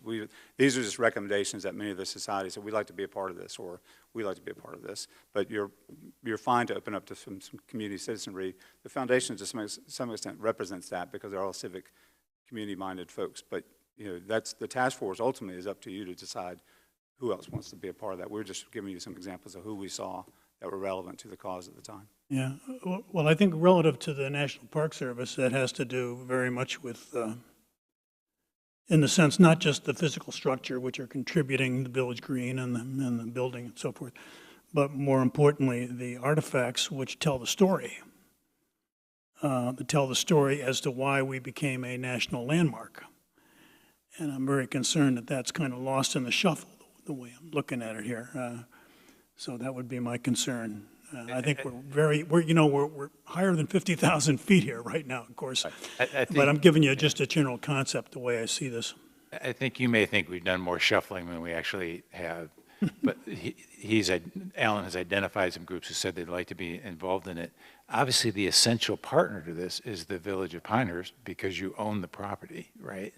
And therefore, you would obviously have a lot of input on to who would be involved in the process. So you should be rest assured of that. And I like your idea of making sure that there's community involvement. You raised a very good issue, and it's something we can discuss, and we've got time to figure that out. But I see exactly what you're getting at, and it's worthwhile for further discussion. Other comments? I just have a question around the timeline. So the task force would ideally begin when, and just kind of step me through conceptually how long we're looking at and what happens. And maybe if I could add on to that, relative to when we might actually turn over a first shovel of dirt for the library. How does it sequenced relative to that? Because that's an important component, as you've outlined. We would be willing to start, if you'd like us to, as sort of convener and facilitator with your input as soon as you want to. What I hear the mayor saying is he'd prefer to wait until the first shovel of dirt is turned over. And so that's the starting point. You've said that's when you want to do it, okay? If, I don't think we're talking about, we need to do the sort of analysis that we did for the library. You remember, none of those studies addressed the archives because at that point we only thought you wanted the library. And then later you wanted the library and the archives, and now we need to do the analysis about the archives. Now, I would hope that it is not a multi-year process, the way the library analysis was, but that we could have a sort of 6-month period where we study it and see what we have at the end. Yeah, I see it more than just focusing on the archives, because I think the opportunities that the building presents, the village, are more than just the archives. And I think we all recognize that. It could be serve multiple functions. And I'm a little concerned that this group that you're putting together here is only focused on one thing. And I think you should broaden the scope of what a task force should do. Is like, how can we effectively use this building? Yes, of course, the archives is extremely important, but there are other functions that the village may want to incorporate, and we'll see whether that makes sense from a village point of view, from a citizen's point of view, and from a foundation's point of view. So I think it's a fairly broad discussion, and it could start very soon, I think. It's not too soon to start this, to tell you the truth. Hopefully we can get this new library completed in a reasonable time where we have to make decisions as to the disposition of this building and its use. So it's not too early to start. This has been going on for a while, Jack, so the details of the agreements are a little fuzzy in my brain, but I think that you don't have complete discretion over what you use the building for, because speaking of donor intent, when we gave you the building, right, it's really supposed to be used for a library or the archives. Doesn't mean, we've talked about having a welcome center there, and that seemed fine. Other ancillary uses. Yeah, but turning it into something totally different, I think would be inconsistent with our Well, I'm glad you're here to say that. Yeah. Good. Yeah. Barb, did you have something else? No. John? Dr. Morgan? I just appreciate the presentation. I won't say I'm overly surprised on the information we've got here, but timing is a factor, and I'm just going to tag on to Jack's comments. I think the theme on there is inclusivity versus exclusivity, and to make sure we have stakeholders, because folks who are going to be giving money want a piece of the action here. They want to have some influence to what's going on too. So I look forward to the development of this and moving forward with our planning. I think one of the distinctions between the library and the archives here is the library is something that hasn't been built yet, hasn't been approved yet. That building sitting there is something that the residents, a great many of them, feel very attached to. A lot of them, there's a portion of them that don't like the idea that there's being another structure built. So there needs to be, they need to, I think I'm hitting on what Jack wants to say. We need to have our residents in on the takeoff if we want them in on the landing. Otherwise, it'll be a problem. Think of the many, many surveys we did, other residents about the library. There's been no survey about the archives yet, right? I can see that ought to be part of the process. Some of the question, well, I remember reading, I don't have it in front of me, but there were some times where the question was whether you visited the library, the archives, or whatever. More people, part of it, yeah. That part I remember. Attendance, I remember. So we are tendering, we are willing to facilitate this process if you want us to, but that's a decision you need to make whenever it's the right time for you to make that decision. We're also willing to help, probably working closely with Audrey and Doug to come up with a smaller campaign for things like smaller gifts and naming opportunities for the library, if you would like us to, but you need to decide whether you want us to do that. We're tendering that, and you decide whether you want us to do that. I guess I'll just throw this out. I think I'd like a little more time to just digest what we've all heard here discussed. But I don't want to have you all hesitate to start sketching out your own ideas and plans, because at some point we get back together and exchange ideas and figure out how we can settle on a course of action.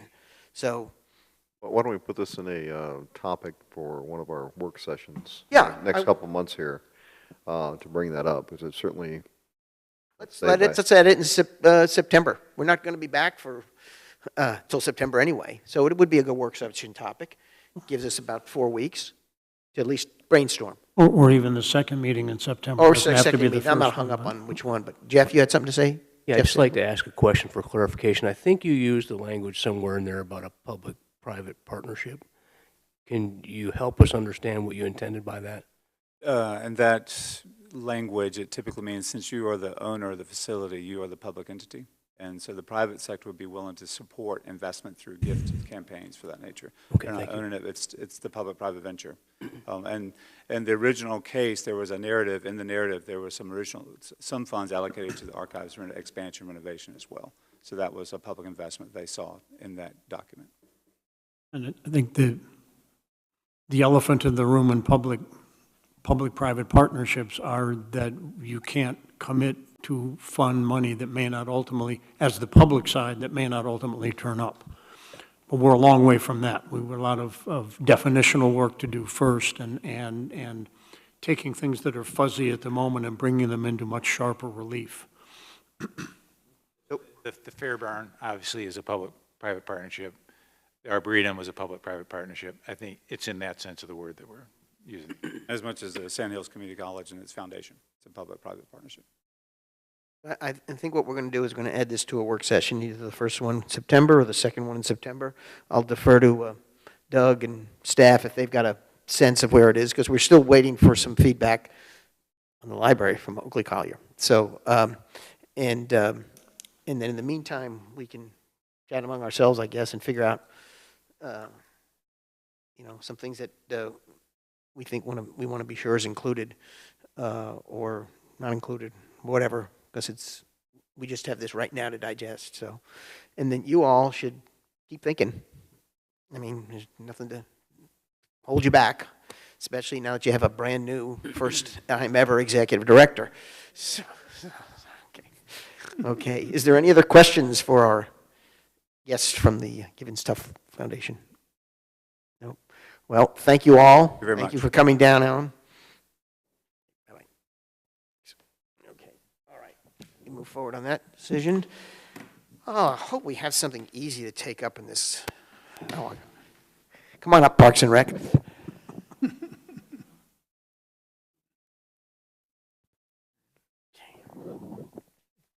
I too need to stand, so I'm going to stand. You're in charge. You decide. So what we have prepared for you this evening is a very high-level overview, a basic outline of the department with all 4 divisions. I do not want to read it to you, but I would like to share some other things that we are engaged in, if you're okay with that. Please do. So one of the things that we are in the process of wrapping up, we're probably 95% complete, is with the help of the finance department, our software, which is CivicRec, is going to be fully implemented. So at past practices, the Fair Barn Division and the Harness Track Division have not been included in usage of that software. And we were losing a lot of details. So full implementation allows us to be a lot more efficient and effective in our practices. Simple things from making sure we have accurate information on rentals and on revenues and what's available, to making it a smoother transaction, a smoother experience for our customers. So folks can now rent those spaces online. They can pay for those rental fees online. There is no need to drive in. If they still choose to do so, we can still do that. So we are actively involved in the educating the public that they can utilize that service, not just for recreation anymore, but for all the other divisions that provide those types of services. What's the name of the software again? CivicRec. CivicRec. Yes. There are a number that are available, but one we use is CivicRec. Okay. Is it a subscription? Just checking. Dana's nodding yes. Dana will be here. And I assume it's integrated with the rest of our software applications and all. It was previously being utilized primarily for reservations as opposed to the financial component. So we can do both now. And again, finance has been really instrumental in helping us go through that particular process. So if someone pays online, finance is going to know about it. About it. Okay, thank you. So that's one big hurdle that we're almost over. Some other information that is not on the document in front of you is our resident usage versus non-resident usage. So about 79% of our participants, when it comes to actually registering for a program, are your residents. About 21% are non-residents. I would say that's probably standard across the industry for parks and recreation agencies. Some of the things that we are looking at are trends. Those are important to make sure that we know what those trends are and where they're going, whether or not that those trends are going to meet the needs of the Pinehurst community. So some of those things from a facility standpoint are multi-purpose facilities. So with the transformation and the capital improvement that's going to be taking place at Rassy Wicker, you're going to see some dirt being moved there in December. So that's really going to go to a multi-purpose facility. It's going to be prepared so there can be multiple games played on that. So that would be a very good example of, it's going to go from sort of a sole purpose right now to a multi-purpose. Just it's a better way to get your return on investments there. Will that be done in conjunction with the turf change? Well, yeah, the turf is what's going to be happening at Rassy Wicker, and then the lights are going to be taking place at Cannon. So one's November and one's December, if all goes well. So one of the things that the National Recreation and Park Association used to do is they used to look at certain standards within the industry. They changed that about 5 years ago to Park Matrix as opposed to standards. And what that does is that takes into account the specifics of communities. It doesn't pigeonhole communities into you have to have 1,000 acres of Parkland, if you've got 20,000 residents, it doesn't do those things. It doesn't make recommendations on swimming pools and tennis courts. It's really driven by the needs of the community. So those are some of the things that we're looking at. And again, we can get more of that information through our surveys that we do and also by utilizing our software that we have. So the NRPA, the National Recreation and Park Association, has 3 pillars that they promote, if you will, and encourage agencies to be aware of, and that is conservation, health and wellness, and social equity. So equity meaning all your members of the community have access to safe, open parks and things like that. Health and wellness, it's more along the lines of prevention, establishing partners with individuals or groups that can help promote health throughout the community. And of course, conservation. We're not building any more open spaces unless we take something down. So we want to focus on aligning some of our efforts with what the national standards are and what they're moving towards. Also along national standards, there is a commission on accrediting parks and recreation agencies, CAPRA. It is a national standard. It is an accreditation process that takes approximately 2 to 3 years for your agency to go through. It's sort of a self-analysis. Do you have do you get public input back on your programs? Do you have a master plan? We have a master plan. Do you have certain policies that outlines your financial obligations? It's about a 6-piece component, and we're going to be exploring whether or not that we would be a good fit for CAPRA standards and going through that accreditation process. There's only 206 agencies in the United States that have that distinction, and we think that would be a good fit for this community. What will that provide to us? It's best practices and standards, so it's very similar to what you would see on the public safety side of things as well. So it sets a standard, and your accreditation is good for 5 years. Once you're accredited, then you would go through the process again because things change. And it just allows, again, for good communication with your public, what the public's needs are. Are you meeting those needs? Are there any other communities in North Carolina that have that right now? There are probably, but I could find out before I could go Please into do. I can do that. Okay. I can get on the Enterprise website and let you know. Thank you. You bet. And I can give you a number. I try to give you a number of complete total recreation agencies within the state, and then how many have the CAPRA standards.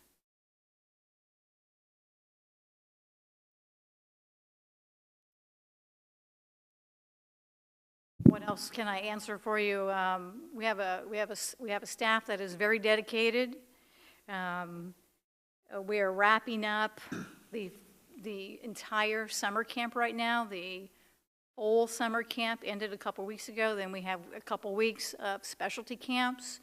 It is a hot ticket. We actually had a communication that said trying to get into the Pinehurst summer camp is hotter than a Taylor Swift ticket. So we'll take that as a compliment as we're putting out a good product.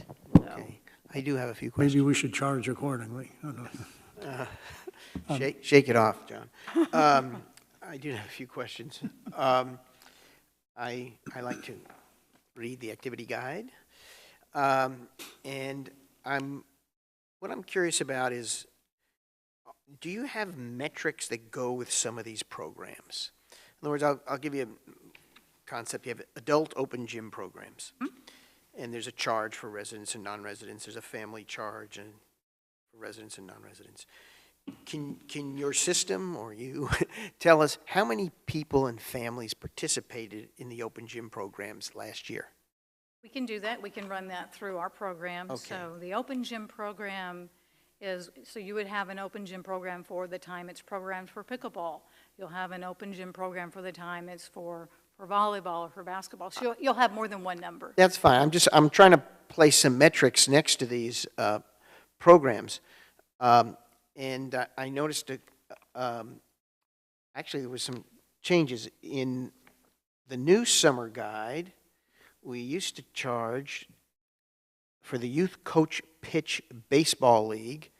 The charge it used to be $20 for a resident and $40 for a non-resident. And it's up to now to $30 for a resident and $60 for non-residents. How do we determine the charge, or do we not determine the charge and someone else does? We would determine that based upon our operational costs. So if we have uniform costs that go up, if the cost of doing background checks on volunteer coaches go up, we would want to try to recoup that. Hiring Cost officials, recovery if we have a contract for officials for various sports, so if that cost goes up, then we would try to recoup that as well. Incremental cost recovery. Okay, I'm curious about that. I noticed that the Pine Wild Golf Clinic has dropped out or I can't find it in 2024, but it was certainly listed in 2022. The Nike camp runs its program out at Pine Wild, and I think they preempted the that's where it village went. there. Okay, that's helpful. I happen to know that one. What else did I have here? I mean, the Parks and Rec, appropriately so, takes a good chunk out of our expenditure. I think it's right after police, by the way. I think it's ahead of fire in the dollar amount, but I don't have that piece of paper with me. 5.5 million with 5.4 million and change. So, 7. what I was wondering is, and again, I'm not expecting you to know this off the top of your head, is how much money do we bring in from these programs, which we almost always have a cost with? So on programs such as summer camp, for example, or cooking class, we cover all costs on those. So we do not have any policies that guide us on that. That would be a part of the accreditation process. So some industry standards generally are on senior programs.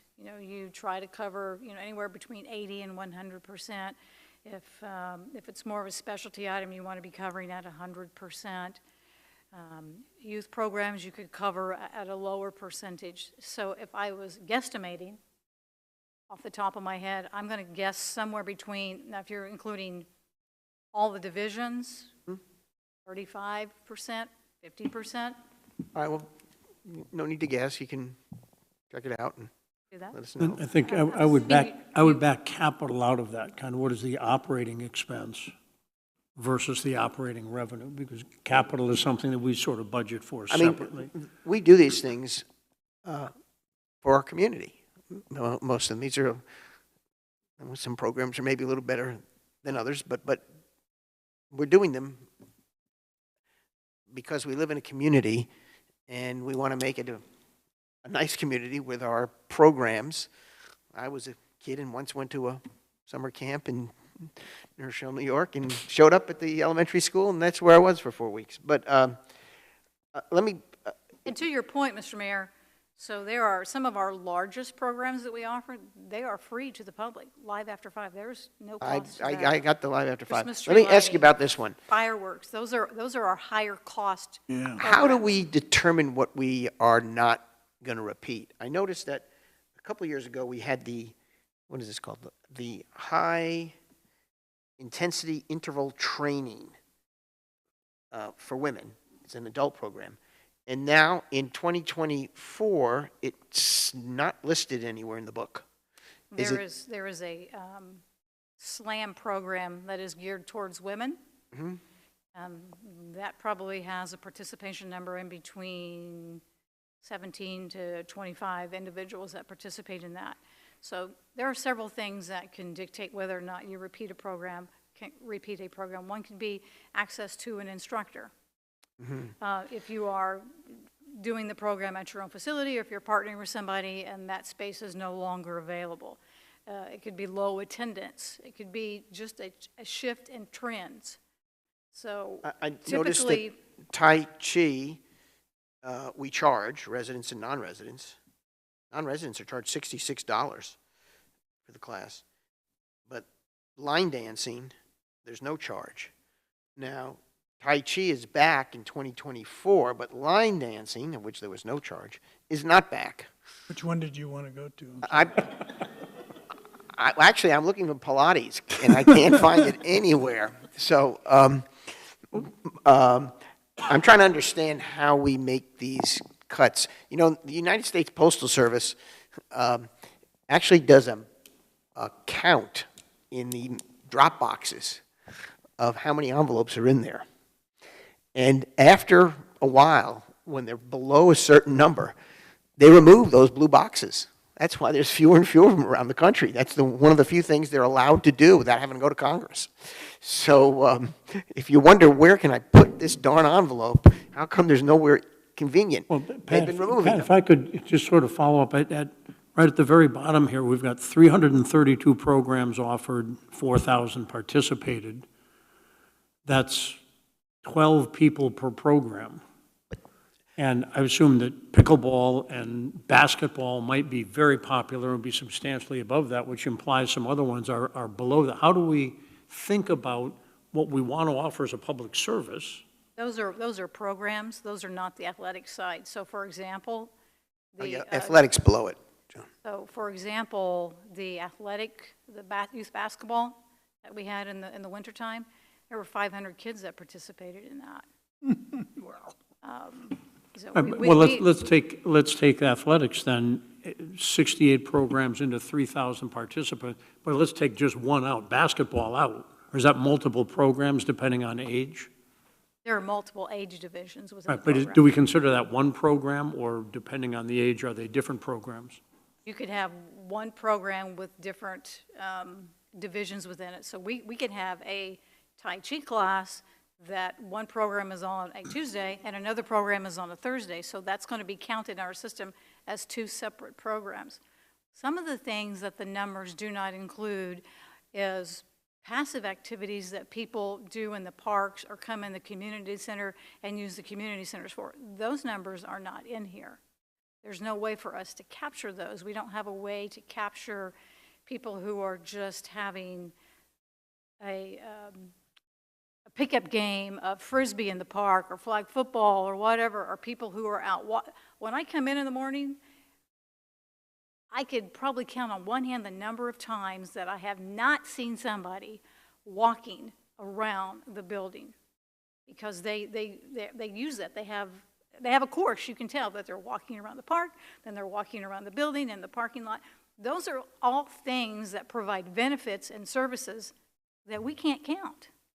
But you wouldn't consider that a program either. I appreciate your point. I would not consider that a program, and I think it's important in the leisure services business to have the opportunity where you do not have everything structured. There is a balance to that. There is a balance to one of our neighboring communities who shows up to use the playground, and they didn't call to book it. They didn't call to reserve it. It's just having the ability to be able to accommodate free and open play. There's a real value to that. And the trails that we have that people walk on, we don't count those folks, whether that's a Greenway Trail. We don't have counters on the paths, I don't think. No, but I'm not trying to reduce this to dollars and cents. I'm trying to understand what is the approach to offering 68 programs with 3,000 participants. If basketball is one program, and it may not be, and basketball is 500 people, then we have 67 programs for 2,500 residents. How do we think about what it is that we want to provide, some of which will be a public service and we will not recoup total costs, versus other things where we do?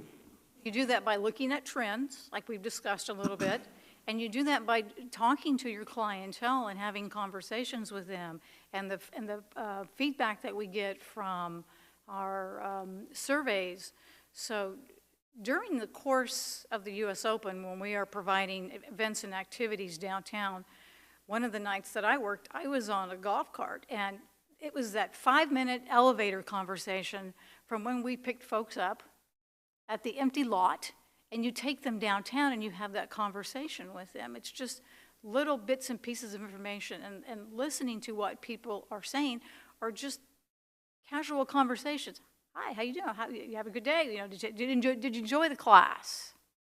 Angie, It's a culmination of things. Is it fair to say that so long as you have an instructor, a qualified instructor, to continue a program, you will continue the program if it's paying for itself? That is true, yes. If there was a different directive to where we weren't meeting that particular threshold, then we would re-examine that. So Well, that's a good marker. no. Yeah, if it's paying for itself, we You just. could sort of liken it to Kind a of the whole point class. of the structure that we would put in place. Right. I'm trying to figure, So- what I'm trying to determine is. When Angie's and her folks are looking at putting in place a new program, they're trying to figure out whether or not there's enough appetite in the community to be able to pay for the cost of the program. That's. So they'll try that 1 year, and if it works out, it works out. If it doesn't work out, then it's On on to the something next else. One cycle is not a good indicator, so you could liken it to a class. So when you're in college, you know that class that is required that you graduate is only coming around in the spring. You can forget about taking it in the summer and the fall. It's just offered that one particular time. Well, this has been an impressive presentation. I was hoping to learn things. I did learn things. I and some of my colleagues left you with some questions, and you can get back to that when it's convenient. There's nothing that anyone needs to know tomorrow. I do think, and I think Dr. Morgan's mentioned this in the past, I think one of the things we want to have a separate breakout discussion on is the harness track. We don't want to drill down on it now, but I think it's another topic that we ought to discuss in further detail sometime in September or October, so that we get a good, clear understanding of that, because that's, obviously a big asset of the village, and there's a lot of stuff that goes on there. And I'd be curious about, you'll have almost a year under your belt, I guess, curious about your assessment after that time of what the world looks like to you vis-a-vis the harness track. Okay. I will send everyone the nomination. The harness track is a registered historic site according to the National Park Service. Here's another reason. Separately from the landmark. Oh. And I'll send you the application. It's incredible, the history that is written up about that track. Was it written before when they bought it in the 90s, or was it? No, it was written in 1992 when it was proposed to be a historic site. 90s, yeah. That's when it was listed as in the Register of Historic Places, the harness track, and the stables and all those associated buildings. Okay. Including the I'd like to see that. Restaurant. I'd like to see the track 9. I will send that to you. I appreciate it. Please share it with all of us. Are there any other questions for Angie? Nope. Well, thank you very much again, and we'll look forward to hearing more from you and talk more about the harness track and other things down the road. Absolutely. It's my pleasure. Thank you. Thank you, Angie. Thank you very much. Okay, I think we can get out of here, right? Motion adjourned. Okay, well, we've got item D, approval of village manager. Yeah, that's right. We have something left over. Is there some attachment, or at least a photo of who this person is? Okay. Anyway, we obviously Got about 4,000 comedians that are unemployed, and we got, people stepping up here. So I move to approve the employment agreement made and entered into this 13th day of August 2024 between the Village of Pinehurst and Mr. Douglas C. Willardson, effective September 7th, 2024, for the term of 5 years and terminating on September 6th, 2029. We have a motion? Okay, before we prove it, I wanted to make a statement. We have a group of residents out there called our citizens who have been very curious about all this. So, and in all seriousness, I think our residents should know that the council reviewed 39 applications very closely and narrowed the list down to 6 individuals that we sought additional information from in the form of written answers to specific questions. And from those, we ended up interviewing the finalists. The council actually took a Friday to do all that. No, Saturday is when we made the decision. The council was unanimous in deciding to offer the position of village manager to Doug Willardson. Doug brings both experience and energy to a position with a full plate of projects in front of him. Just to name a few, you heard about the construction of a new library in the archives a little while ago. The coordination of the SMPO, you don't hear much about, but that's fallen into his lap. The implementation of the stormwater master plan, which is evolving closely, and the continuing and evolving relationship with the USGA. There'll be many other things. And Doug, we look forward to working with you in the years ahead. So welcome aboard. And now I am ready to... We have a motion and a second. All those in favor? Aye. Aye. Any opposed? No. It's approved. Welcome aboard, Doug. I had a big, long speech prepared, but after 4 hours of this meeting, I think maybe an appreciation for your trust in me. I look forward to working with you. Thank you to all of our staff. We do have great staff. I mean, Jeff mentioned it earlier. I don't want to say this, but they could probably run things themselves. But we really do have a great staff here. And I especially want to thank Jeff and Jeff Batten. They've been a great team to work with. I've really enjoyed the last 3 years. I love this type of work, but when you get to do it with people like Jeff and now Carlton, it really makes it a great place to work and somewhere that you want to come to work every day and you want to help make a better community. So look forward to working with you and with the community and the businesses and everyone else here. So hopefully we can get a lot of things accomplished. Very good. And so I'll entertain a motion. Somebody wants to make a motion. Did you already make it? No. Other Is there any other business? I'm not going to raise that, John. You had plenty of opportunity tonight. Okay. I would move to adjourn the regular meeting. Okay. Second. Motion and second. Yes. Thank you.